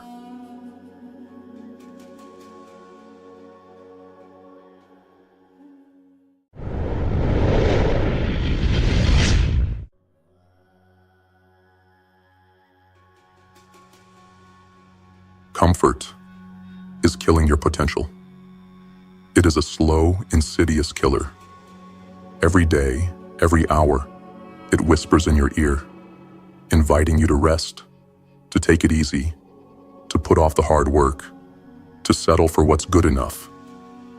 But let me tell you something. The easy path you think is making your life better is robbing you of everything that you could be. You're not just stagnating, you're actively moving backward. While you lounge in your comfort zone, thinking you're safe, you're slowly dying inside. Your growth, your evolution, your potential, all of it is slipping away. The world doesn't stop when you choose comfort. The world is relentless, constantly moving forward. While you're resting, someone else is grinding, pushing, and clawing their way to the top. While you're settling for mediocrity, someone else is reaching for greatness. Every moment you spend coasting, someone is taking your spot. Someone is doing the work you refuse to do. They're breaking the limits you're too afraid to even challenge. This is the cruel truth. Comfort is not your ally. It is your enemy. And the worst part? You're not just letting it happen. You're actively participating in your own mediocrity. There's a lie that we tell ourselves, and it's the most dangerous lie we'll ever believe. I'll start tomorrow. How many times have you said that? How many times have you told yourself that you'll make a change, but you'll start it tomorrow, next week, next year? Here's the thing. The truth is, there is no tomorrow. There is only now. Every second you waste, every minute you spend putting off the work you know you need to do, is another second lost in your journey. It's time you'll never get back. And every second wasted compounds, pulling you further away from your dreams. There's a moment in every person's life when they are faced with the truth. It's that moment when you look in the mirror and you no longer just see your reflection. You see the reality of who you've become. For some, it comes late at night when the world is still and the silence is deafening. For others, it strikes in broad daylight when you least expect it, in the midst of an ordinary day. You realize, this is who I am now. Is this who I wanted to be? That moment defines us. It either crushes us or pushes us forward. And that's the point where you must decide. Will you accept mediocrity or rise up to your true potential? Now let me share something with you that most people will never grasp. Success isn't about what you achieve. It's about who you become in the process of achievement. It's not just the destination that matters. It's the journey. It's the person you evolve into while you push toward that goal. And that person, well, they're determined by what you do every single day when no one else is watching. The truth is, it's easy to want success. Everyone wants success. But the real question isn't whether you want it.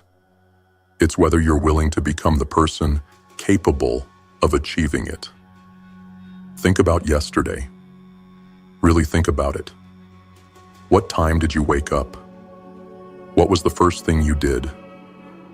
Did you roll out of bed and go straight into your day? Or did you hit snooze for another 10 minutes, telling yourself you'll just rest for a little longer? What did you do with those precious morning hours? Did you scroll through social media, consuming the lives of others, while your own life slipped away? These aren't just random questions. These are the building blocks of your future. Every choice, no matter how small, either pushes you toward excellence or pulls you toward mediocrity. There is no neutral ground. You're either moving forward or you're moving backward. You're either growing or you're dying. The gap between where you are and where you want to be isn't measured in miles. It's measured in decisions, small decisions, seemingly insignificant choices that you make every day. And guess what? No one sees these decisions. No one applauds them. No one criticizes them. But these decisions build up, drop by drop, until they form a mighty river.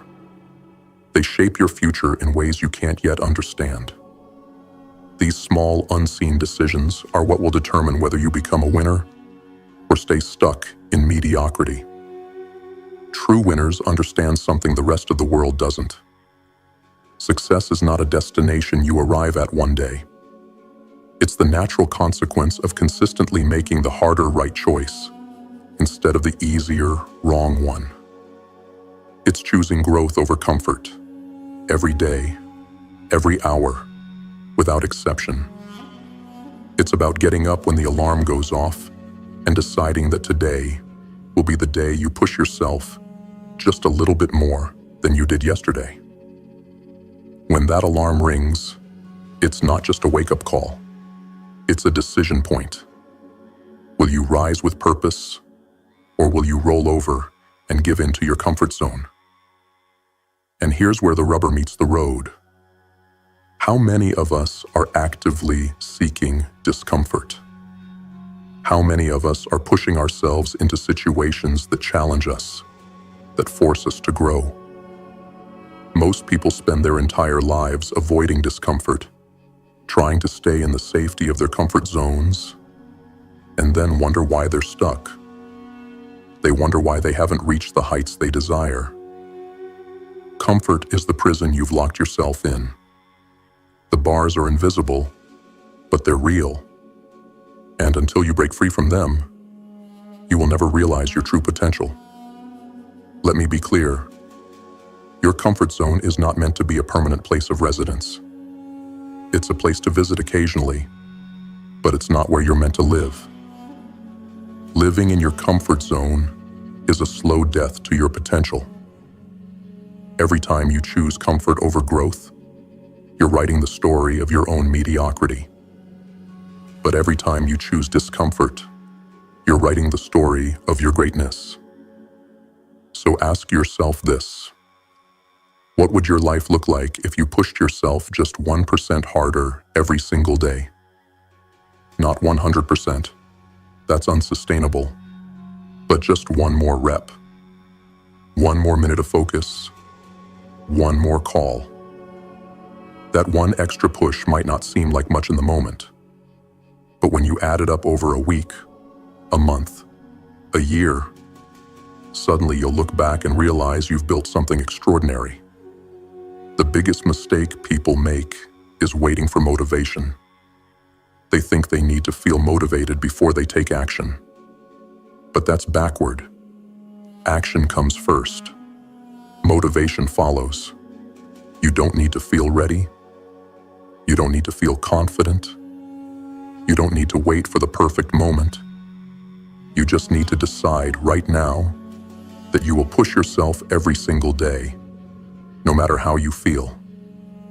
Your life, everything in it, is the result of the decisions you've made up until now.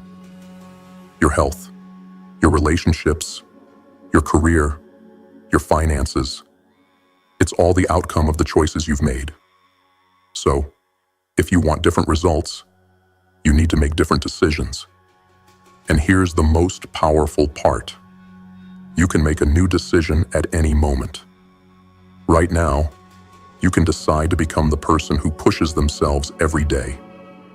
You can decide to stop waiting for permission, for validation, for perfect conditions. The question isn't, what do I want? The real question is, what am I willing to go through to get what I want? Success isn't about what you want. It's about what you're willing to endure. It's about what you're willing to sacrifice. It's about how much you're willing to push when everything inside you screams to stop. Every day is a battle between who you are and who you could become. You're either growing or you're dying. There is no in between. And here's the hard truth. Your potential will always exceed your performance. No matter how far you've come, no matter how much you've accomplished, there's always another level. But getting there requires consistent, deliberate, uncomfortable effort. Most people only operate at 40% of their true potential. They do just enough to get by, enough to avoid criticism, enough to keep up appearances. Don't be one of them. Winners know that 40% is self-betrayal. Every time you operate below your potential, you're betraying your future. The moment you feel resistance, that's not a sign to stop. That's a sign that you're about to level up. Discomfort is a signal of growth. When you feel resistance, when you feel fear, that's when you know you're on the verge of something great. Winners know this. They embrace discomfort because it forges them into something stronger. The question you must ask yourself is, am I willing to become the warrior I was meant to be? The warrior chooses the battle, not the comfort. The warrior doesn't wait for the perfect conditions. They create them. They push themselves every day, no matter the circumstances. They choose growth, no matter how painful. They rise every time, and they rise stronger. Will you choose the same? Lesson 1. Recognize the power of small decisions. Key concept. Every choice you make shapes your future. The first step in breaking free from your comfort zone is understanding that every decision matters.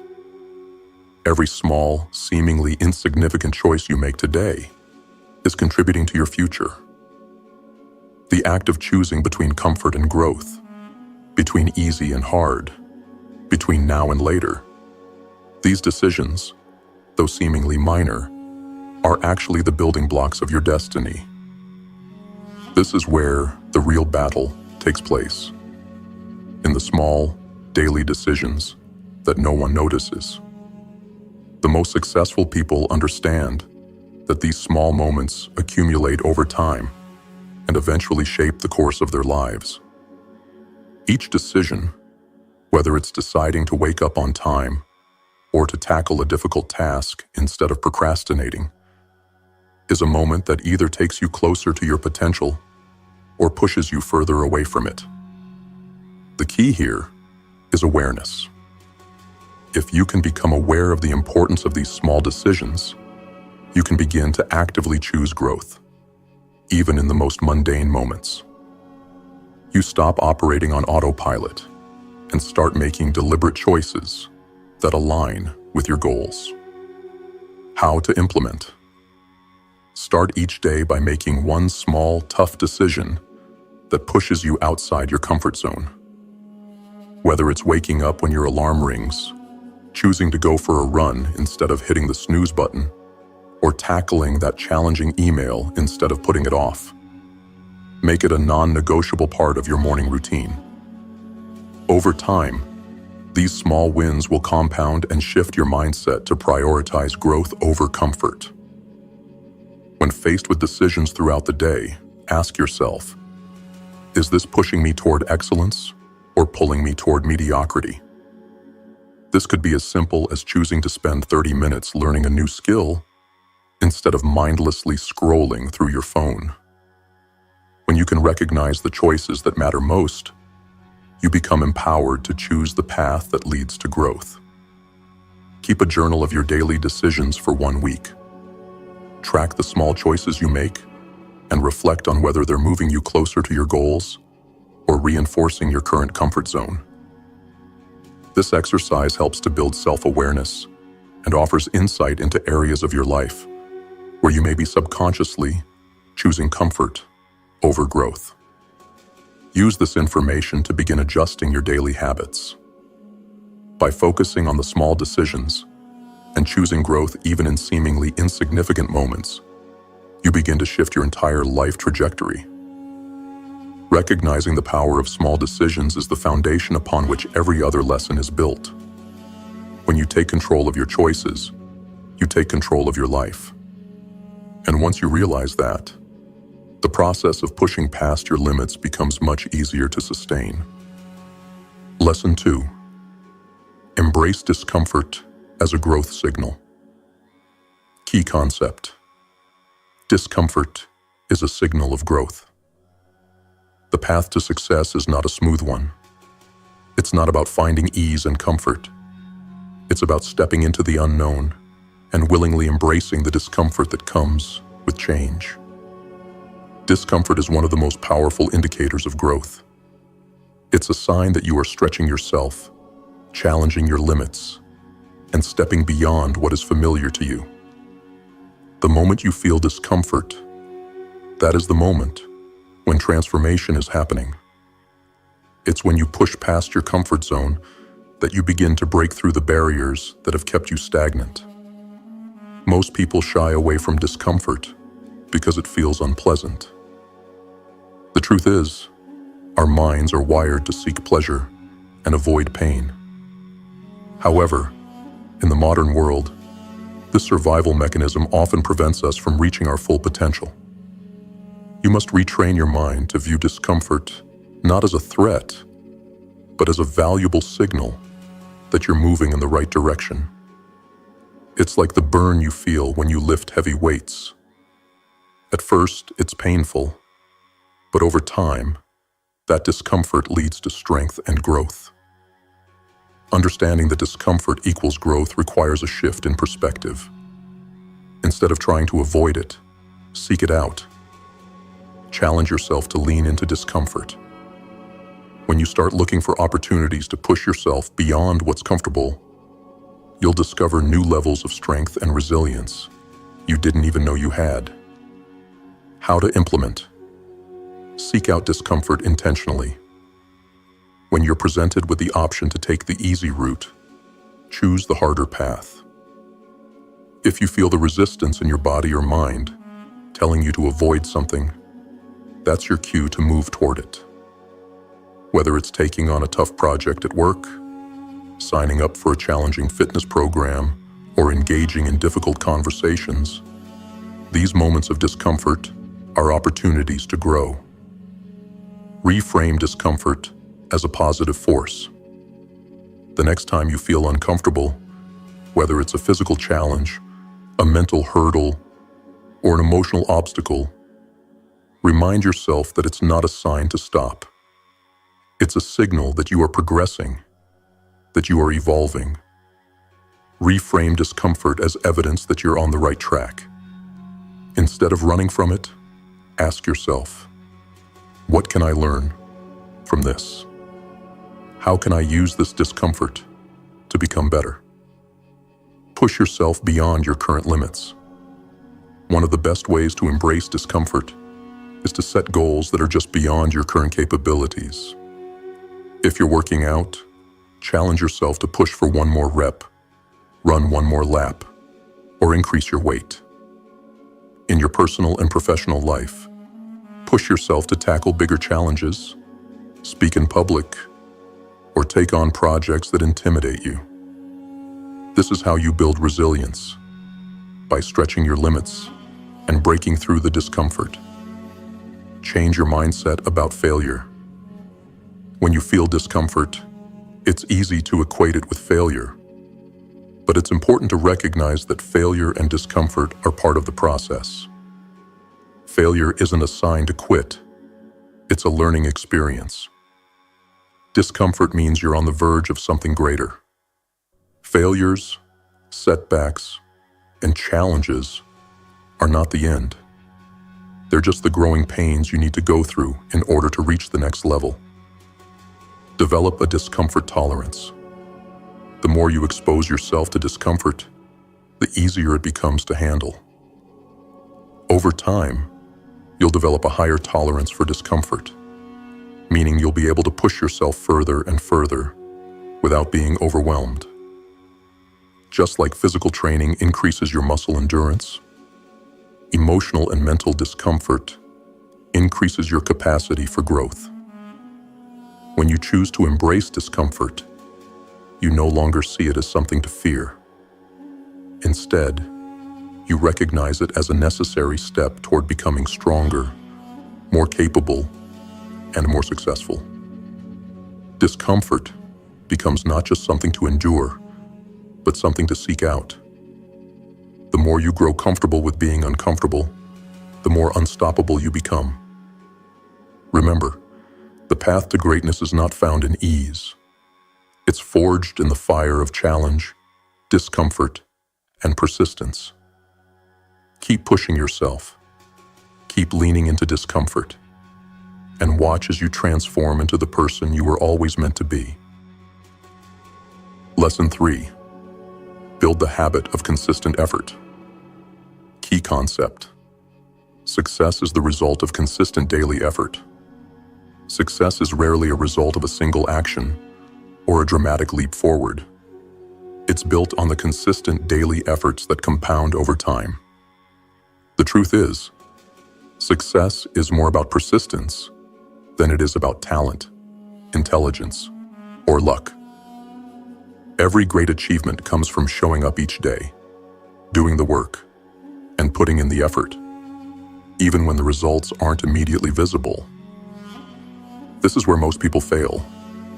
They expect instant results, or they try to make drastic changes without understanding that success is achieved in incremental steps.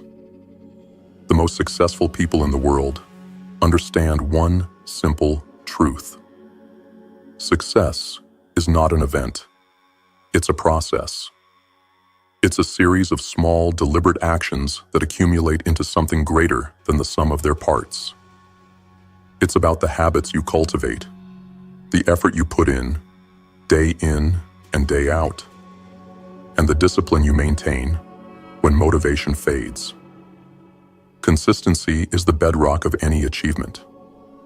Building the habit of consistent effort means committing to the process, not just the outcome. It's about showing up, even when you don't feel like it. It's about doing the work, regardless of how long it takes or how difficult it seems. Over time, the results will come, but they will only come if you remain disciplined in your effort. How to implement. Set clear, measurable goals. Consistency thrives when you know exactly what you're working toward. Set specific, clear goals for yourself. Whether it's a professional target, a health milestone, or a personal development objective, having a clear destination helps keep your efforts focused. Break these larger goals down into smaller, manageable tasks that you can accomplish every day. This turns the overwhelming journey toward success into a series of daily, consistent actions. Create a daily routine that incorporates your goals. Consistency thrives on routine. Develop a schedule that aligns with your goals and commit to it every day. For example, if your goal is to write a book, commit to writing 500 words each day. If it's fitness, dedicate 30 minutes every day to physical exercise. The key is not to overwhelm yourself with massive tasks, but to create a sustainable habit that you can repeat daily without fail. Focus on effort, not results. One of the hardest things to do is to detach your worth and motivation from immediate results. Most people are motivated by the sight of progress, by quick wins and visible achievements. But true consistency comes when you're focused on the effort, not the outcome. Celebrate the fact that you are doing the work every day, regardless of how far you feel from your goal. The process is just as important as the destination. Track your progress and celebrate small wins. To maintain consistent effort, it's important to track your progress, even if it feels incremental. This helps you see that you are moving forward, even on the days when you don't feel like it. Use a journal or a habit tracker to mark off your daily efforts. When you reach a small milestone, whether it's a week of consistent work, completing a certain number of reps, or finishing a chapter of your book, celebrate it. These small victories will keep you motivated and reinforce your commitment to consistency. Push through the days you don't feel like it. On those days when motivation is nowhere to be found, that's when your commitment to consistency will really be tested. It's easy to work when you're inspired, but the true test of character is showing up when you don't feel like it. Those are the days that will define your future success.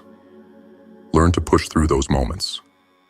Even if you can't give 100% on those days, show up and give something. Give 10%, give 50%, but always show up. Stack your habits. Once you've mastered one habit, build on it. Consistency is not just about maintaining one habit, but also about layering new habits on top of existing ones. For example, if you've built the habit of waking up early to exercise, add a new habit of reading for 20 minutes after your workout. Gradually stacking new habits on top of your existing routine will accelerate your progress and increase your productivity. Be patient and trust the process. The road to success is not fast. It's a marathon, not a sprint. There will be times when your progress seems slow, and you might question whether all your effort is worth it. But remember, success is the result of consistent effort compounded over time. It's like a snowball rolling down a hill. At first, it's small and barely noticeable, but with each day, it grows larger and more powerful. Trust the process and have patience as your efforts build momentum. Consistency over perfection. Don't wait for the perfect moment to take action. Consistency doesn't mean doing things perfectly. It means doing things regularly and making progress, even if that progress isn't always perfect. Perfectionism can paralyze you, keeping you stuck in place. Instead, focus on showing up and doing your best, not on achieving flawless results.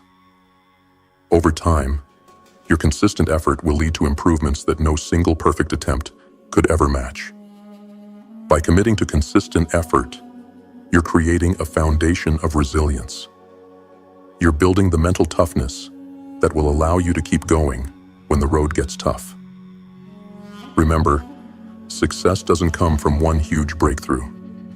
It comes from the daily actions you take, the effort you put in, and the resilience you build when you push through obstacles. Action plan. Define your goals and break them down into smaller, manageable tasks. Create a daily routine that includes these tasks and prioritize them every day. Track your progress, no matter how small, and celebrate your consistency. Push yourself on days when motivation is low and learn to work through resistance. Build on your habits over time, stacking new goals on top of old ones. Trust the process, and remember that your consistent effort is the foundation of success. Consistency is the key that unlocks the door to greatness. By making the daily decision to show up, do the work, and push through discomfort, you will build the momentum needed to achieve extraordinary success. Keep going, even when it feels hard. Keep putting in the effort, because with every step, you're becoming the person capable of achieving what you once thought was impossible. Lesson 4. Stop waiting for motivation. Act first. Key concept. Motivation follows action, not the other way around. One of the biggest lies we tell ourselves is that we need to feel motivated before we can take action. We often find ourselves waiting for the perfect moment, for the right mood, or for the burst of inspiration that will push us to take action. The truth is, this mindset is a trap. Motivation doesn't come before action. It comes after we start. The most successful people don't wait for motivation to strike. They create motivation by simply doing the work, even when they don't feel like it. Think about it. Motivation is a fleeting feeling, like the wind. It blows through, but it doesn't always stay. If you rely solely on motivation to get things done, you'll quickly find yourself stuck in a cycle of inaction, waiting for a feeling that may never come. The secret to success isn't waiting for motivation. It's taking the first step, no matter how small, and allowing action to fuel the momentum that builds motivation. When you take action first, even in the face of doubt or resistance, you break the cycle of procrastination. You create forward momentum that naturally generates motivation, making it easier to keep going. The act of doing is what ultimately drives you to continue moving forward. So, stop waiting for the perfect moment. Stop waiting to feel inspired. Start now. How to implement. Take the first step, no matter how small. It doesn't matter if you don't feel like it or if you think you're not ready.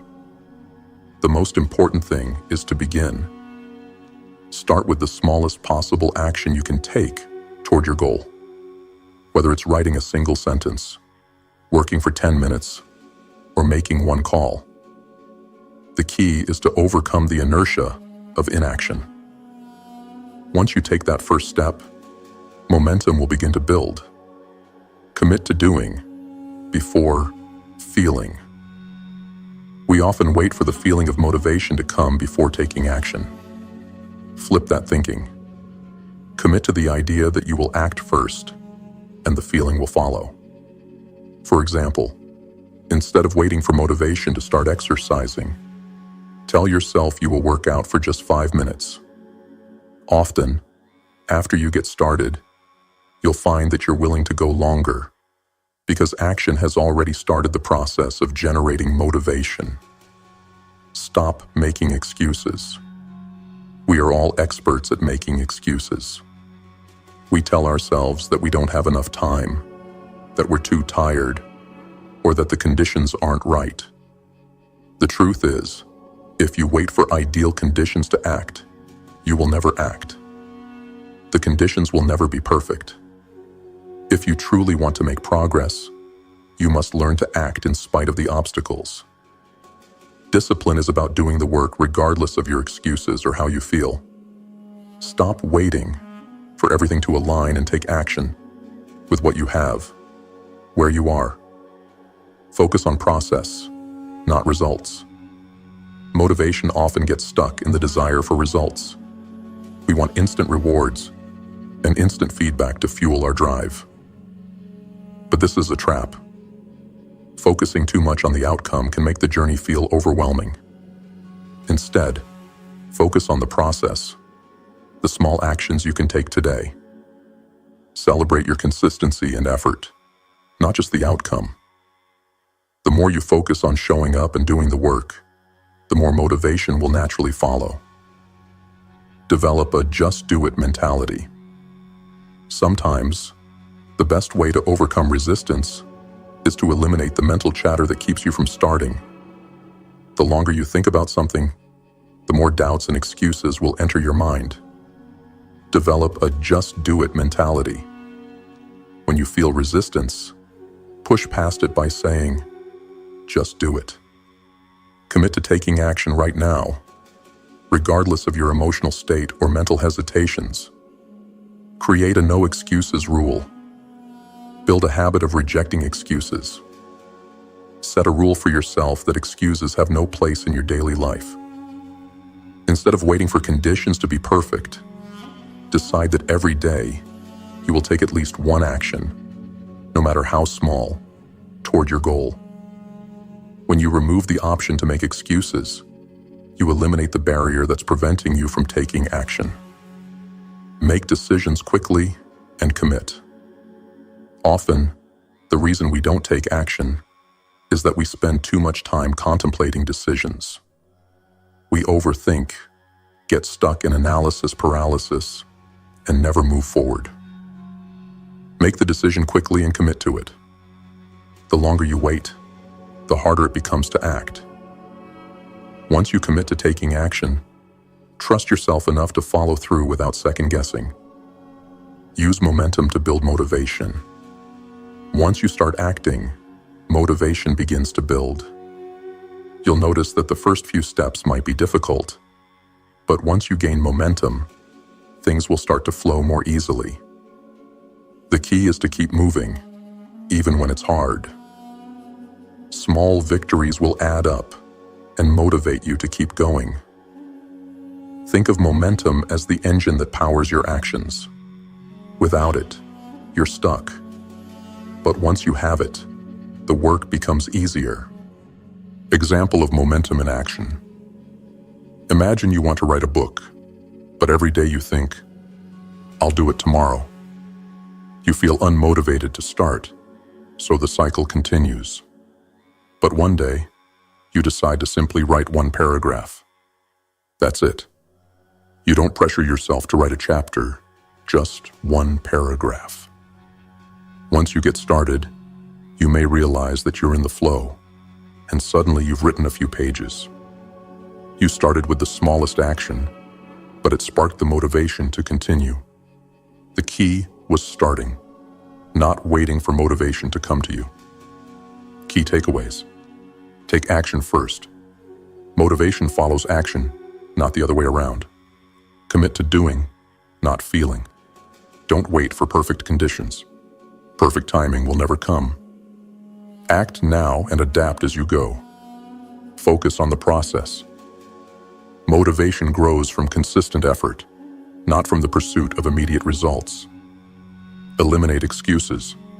Stop waiting for the right moment and start working with what you have. Develop a no excuses rule.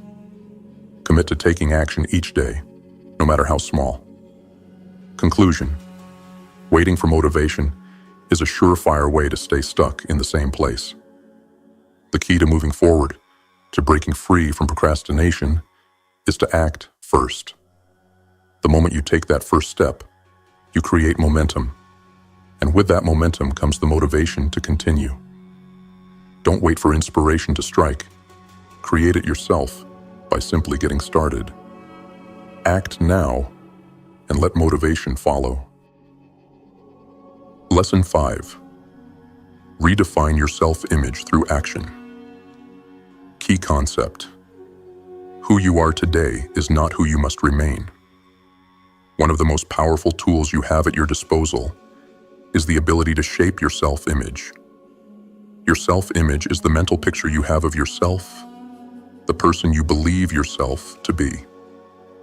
It governs how you approach challenges, how you react to setbacks, and most importantly, how you act in everyday situations. Your self-image is the foundation of your behavior and performance. It can either limit you or empower you to reach your full potential. The unfortunate truth is that most people operate with a limited self-image, one that has been shaped by their past experiences, failures, and external influences. Many of us base our self-image on what others think of us, or on our past mistakes, rather than on the limitless potential that exists within us. But here's the liberating truth. Your self-image is not fixed. It is not permanent. It is something that you can redefine at any moment. Every action you take, every step you take toward your goals, is an opportunity to reshape your self-image.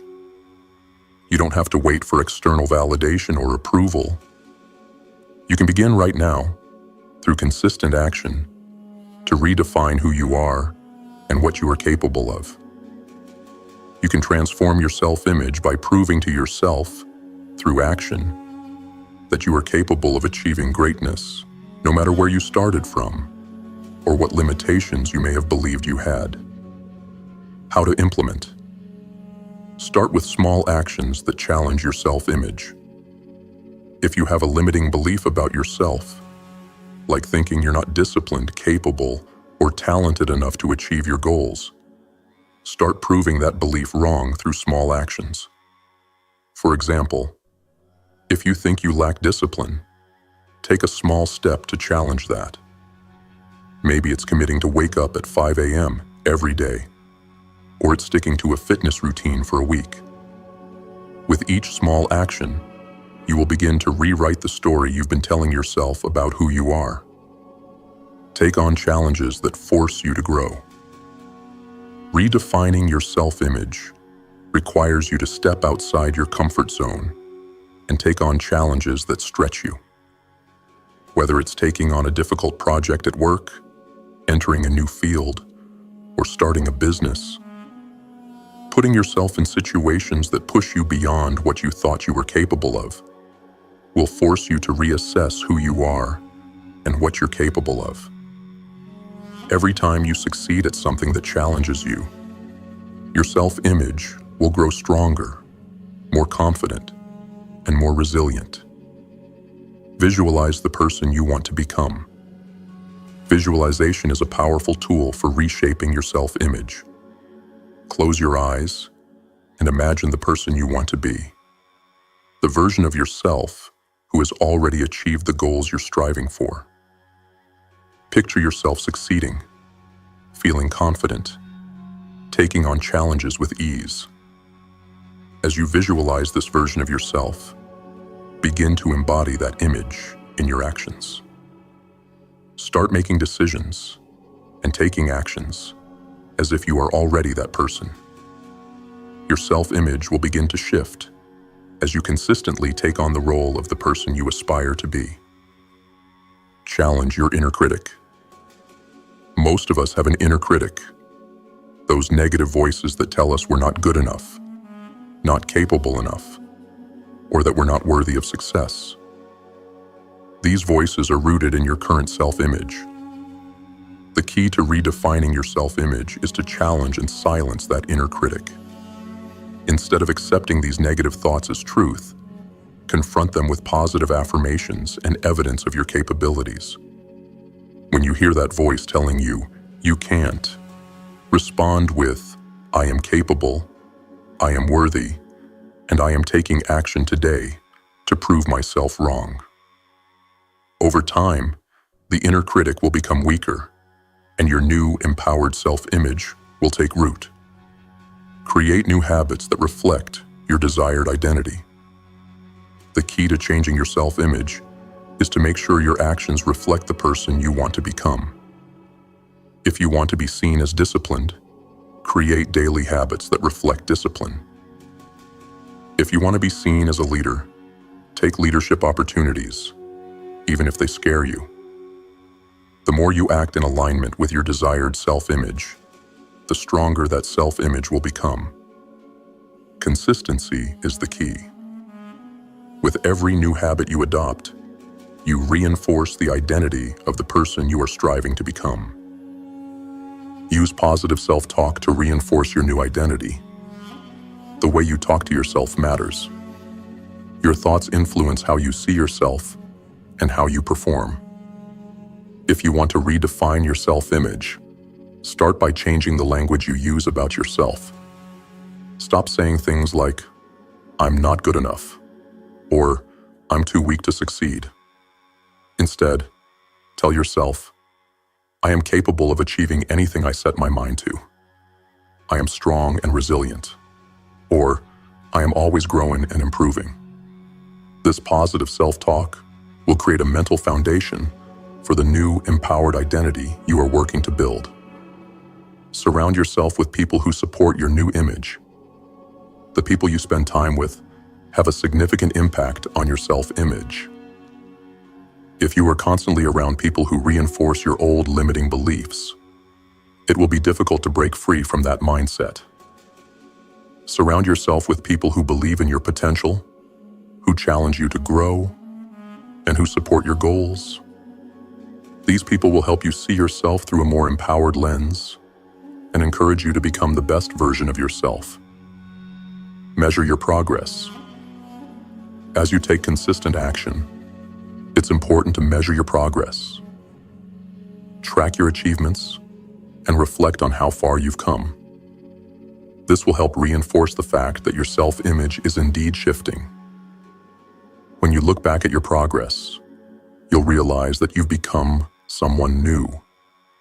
Not because of what others think of you, but because of the actions you've taken and the person you've decided to become. Be patient with the process. Changing your self-image takes time. It's not an overnight transformation. It requires consistent action, belief in your potential, and a commitment to growth. Don't get discouraged if things don't change immediately. Understand that as long as you continue to take action toward your goals, your self-image will shift. Trust the process and stay committed to becoming the person you aspire to be. Example of self-image transformation. Consider someone who believes they're not good with money. Their self-image is rooted in the idea that they'll never be financially successful. To change this, they could start by taking small steps, like creating a budget, saving a certain percentage of their income, or learning about investing. Each time they take action in alignment with a more financially responsible identity, they start to see themselves differently. Eventually, this person no longer sees themselves as someone bad with money, but as someone who is financially disciplined, capable of making sound financial decisions. Key takeaways. Your self-image is not fixed. It is shaped by your actions and beliefs, and you can redefine it at any time. Challenge your limiting beliefs. Identify areas where your self-image is holding you back, and actively work to change those beliefs through action. Act as if. Begin embodying the person you want to become by taking actions that align with your desired self-image. Create habits that reflect your new identity. Consistent, positive habits will help reinforce your new self-image. Use positive self-talk to reinforce change. Your inner dialogue influences your behavior, so speak to yourself as the person you're becoming. Conclusion. The power to redefine your self-image is within your hands. By taking consistent, purposeful actions that align with the person you want to become, you can reshape who you are. Your self-image is not a static portrait. It is a living, breathing reflection of your daily choices. The more you act in alignment with your true potential, the more your self-image will evolve. Don't wait for others to define you. Take the reins and create the identity of someone who is capable of achieving anything they set their mind to. Your future self is waiting for you to step into your power. To all the returning GrimFace warriors, thank you for your unwavering commitment to the grind. Every day, you prove that you're not just spectators of life. You are the ones shaping your own destiny, pushing through discomfort, and building the future you deserve. Keep pushing, keep grinding, and remember, the struggle you embrace today is the strength you'll carry tomorrow. And to all the new viewers joining us, welcome to the movement. This is where we don't just talk about success. We put in the work. We don't wait for motivation to find us.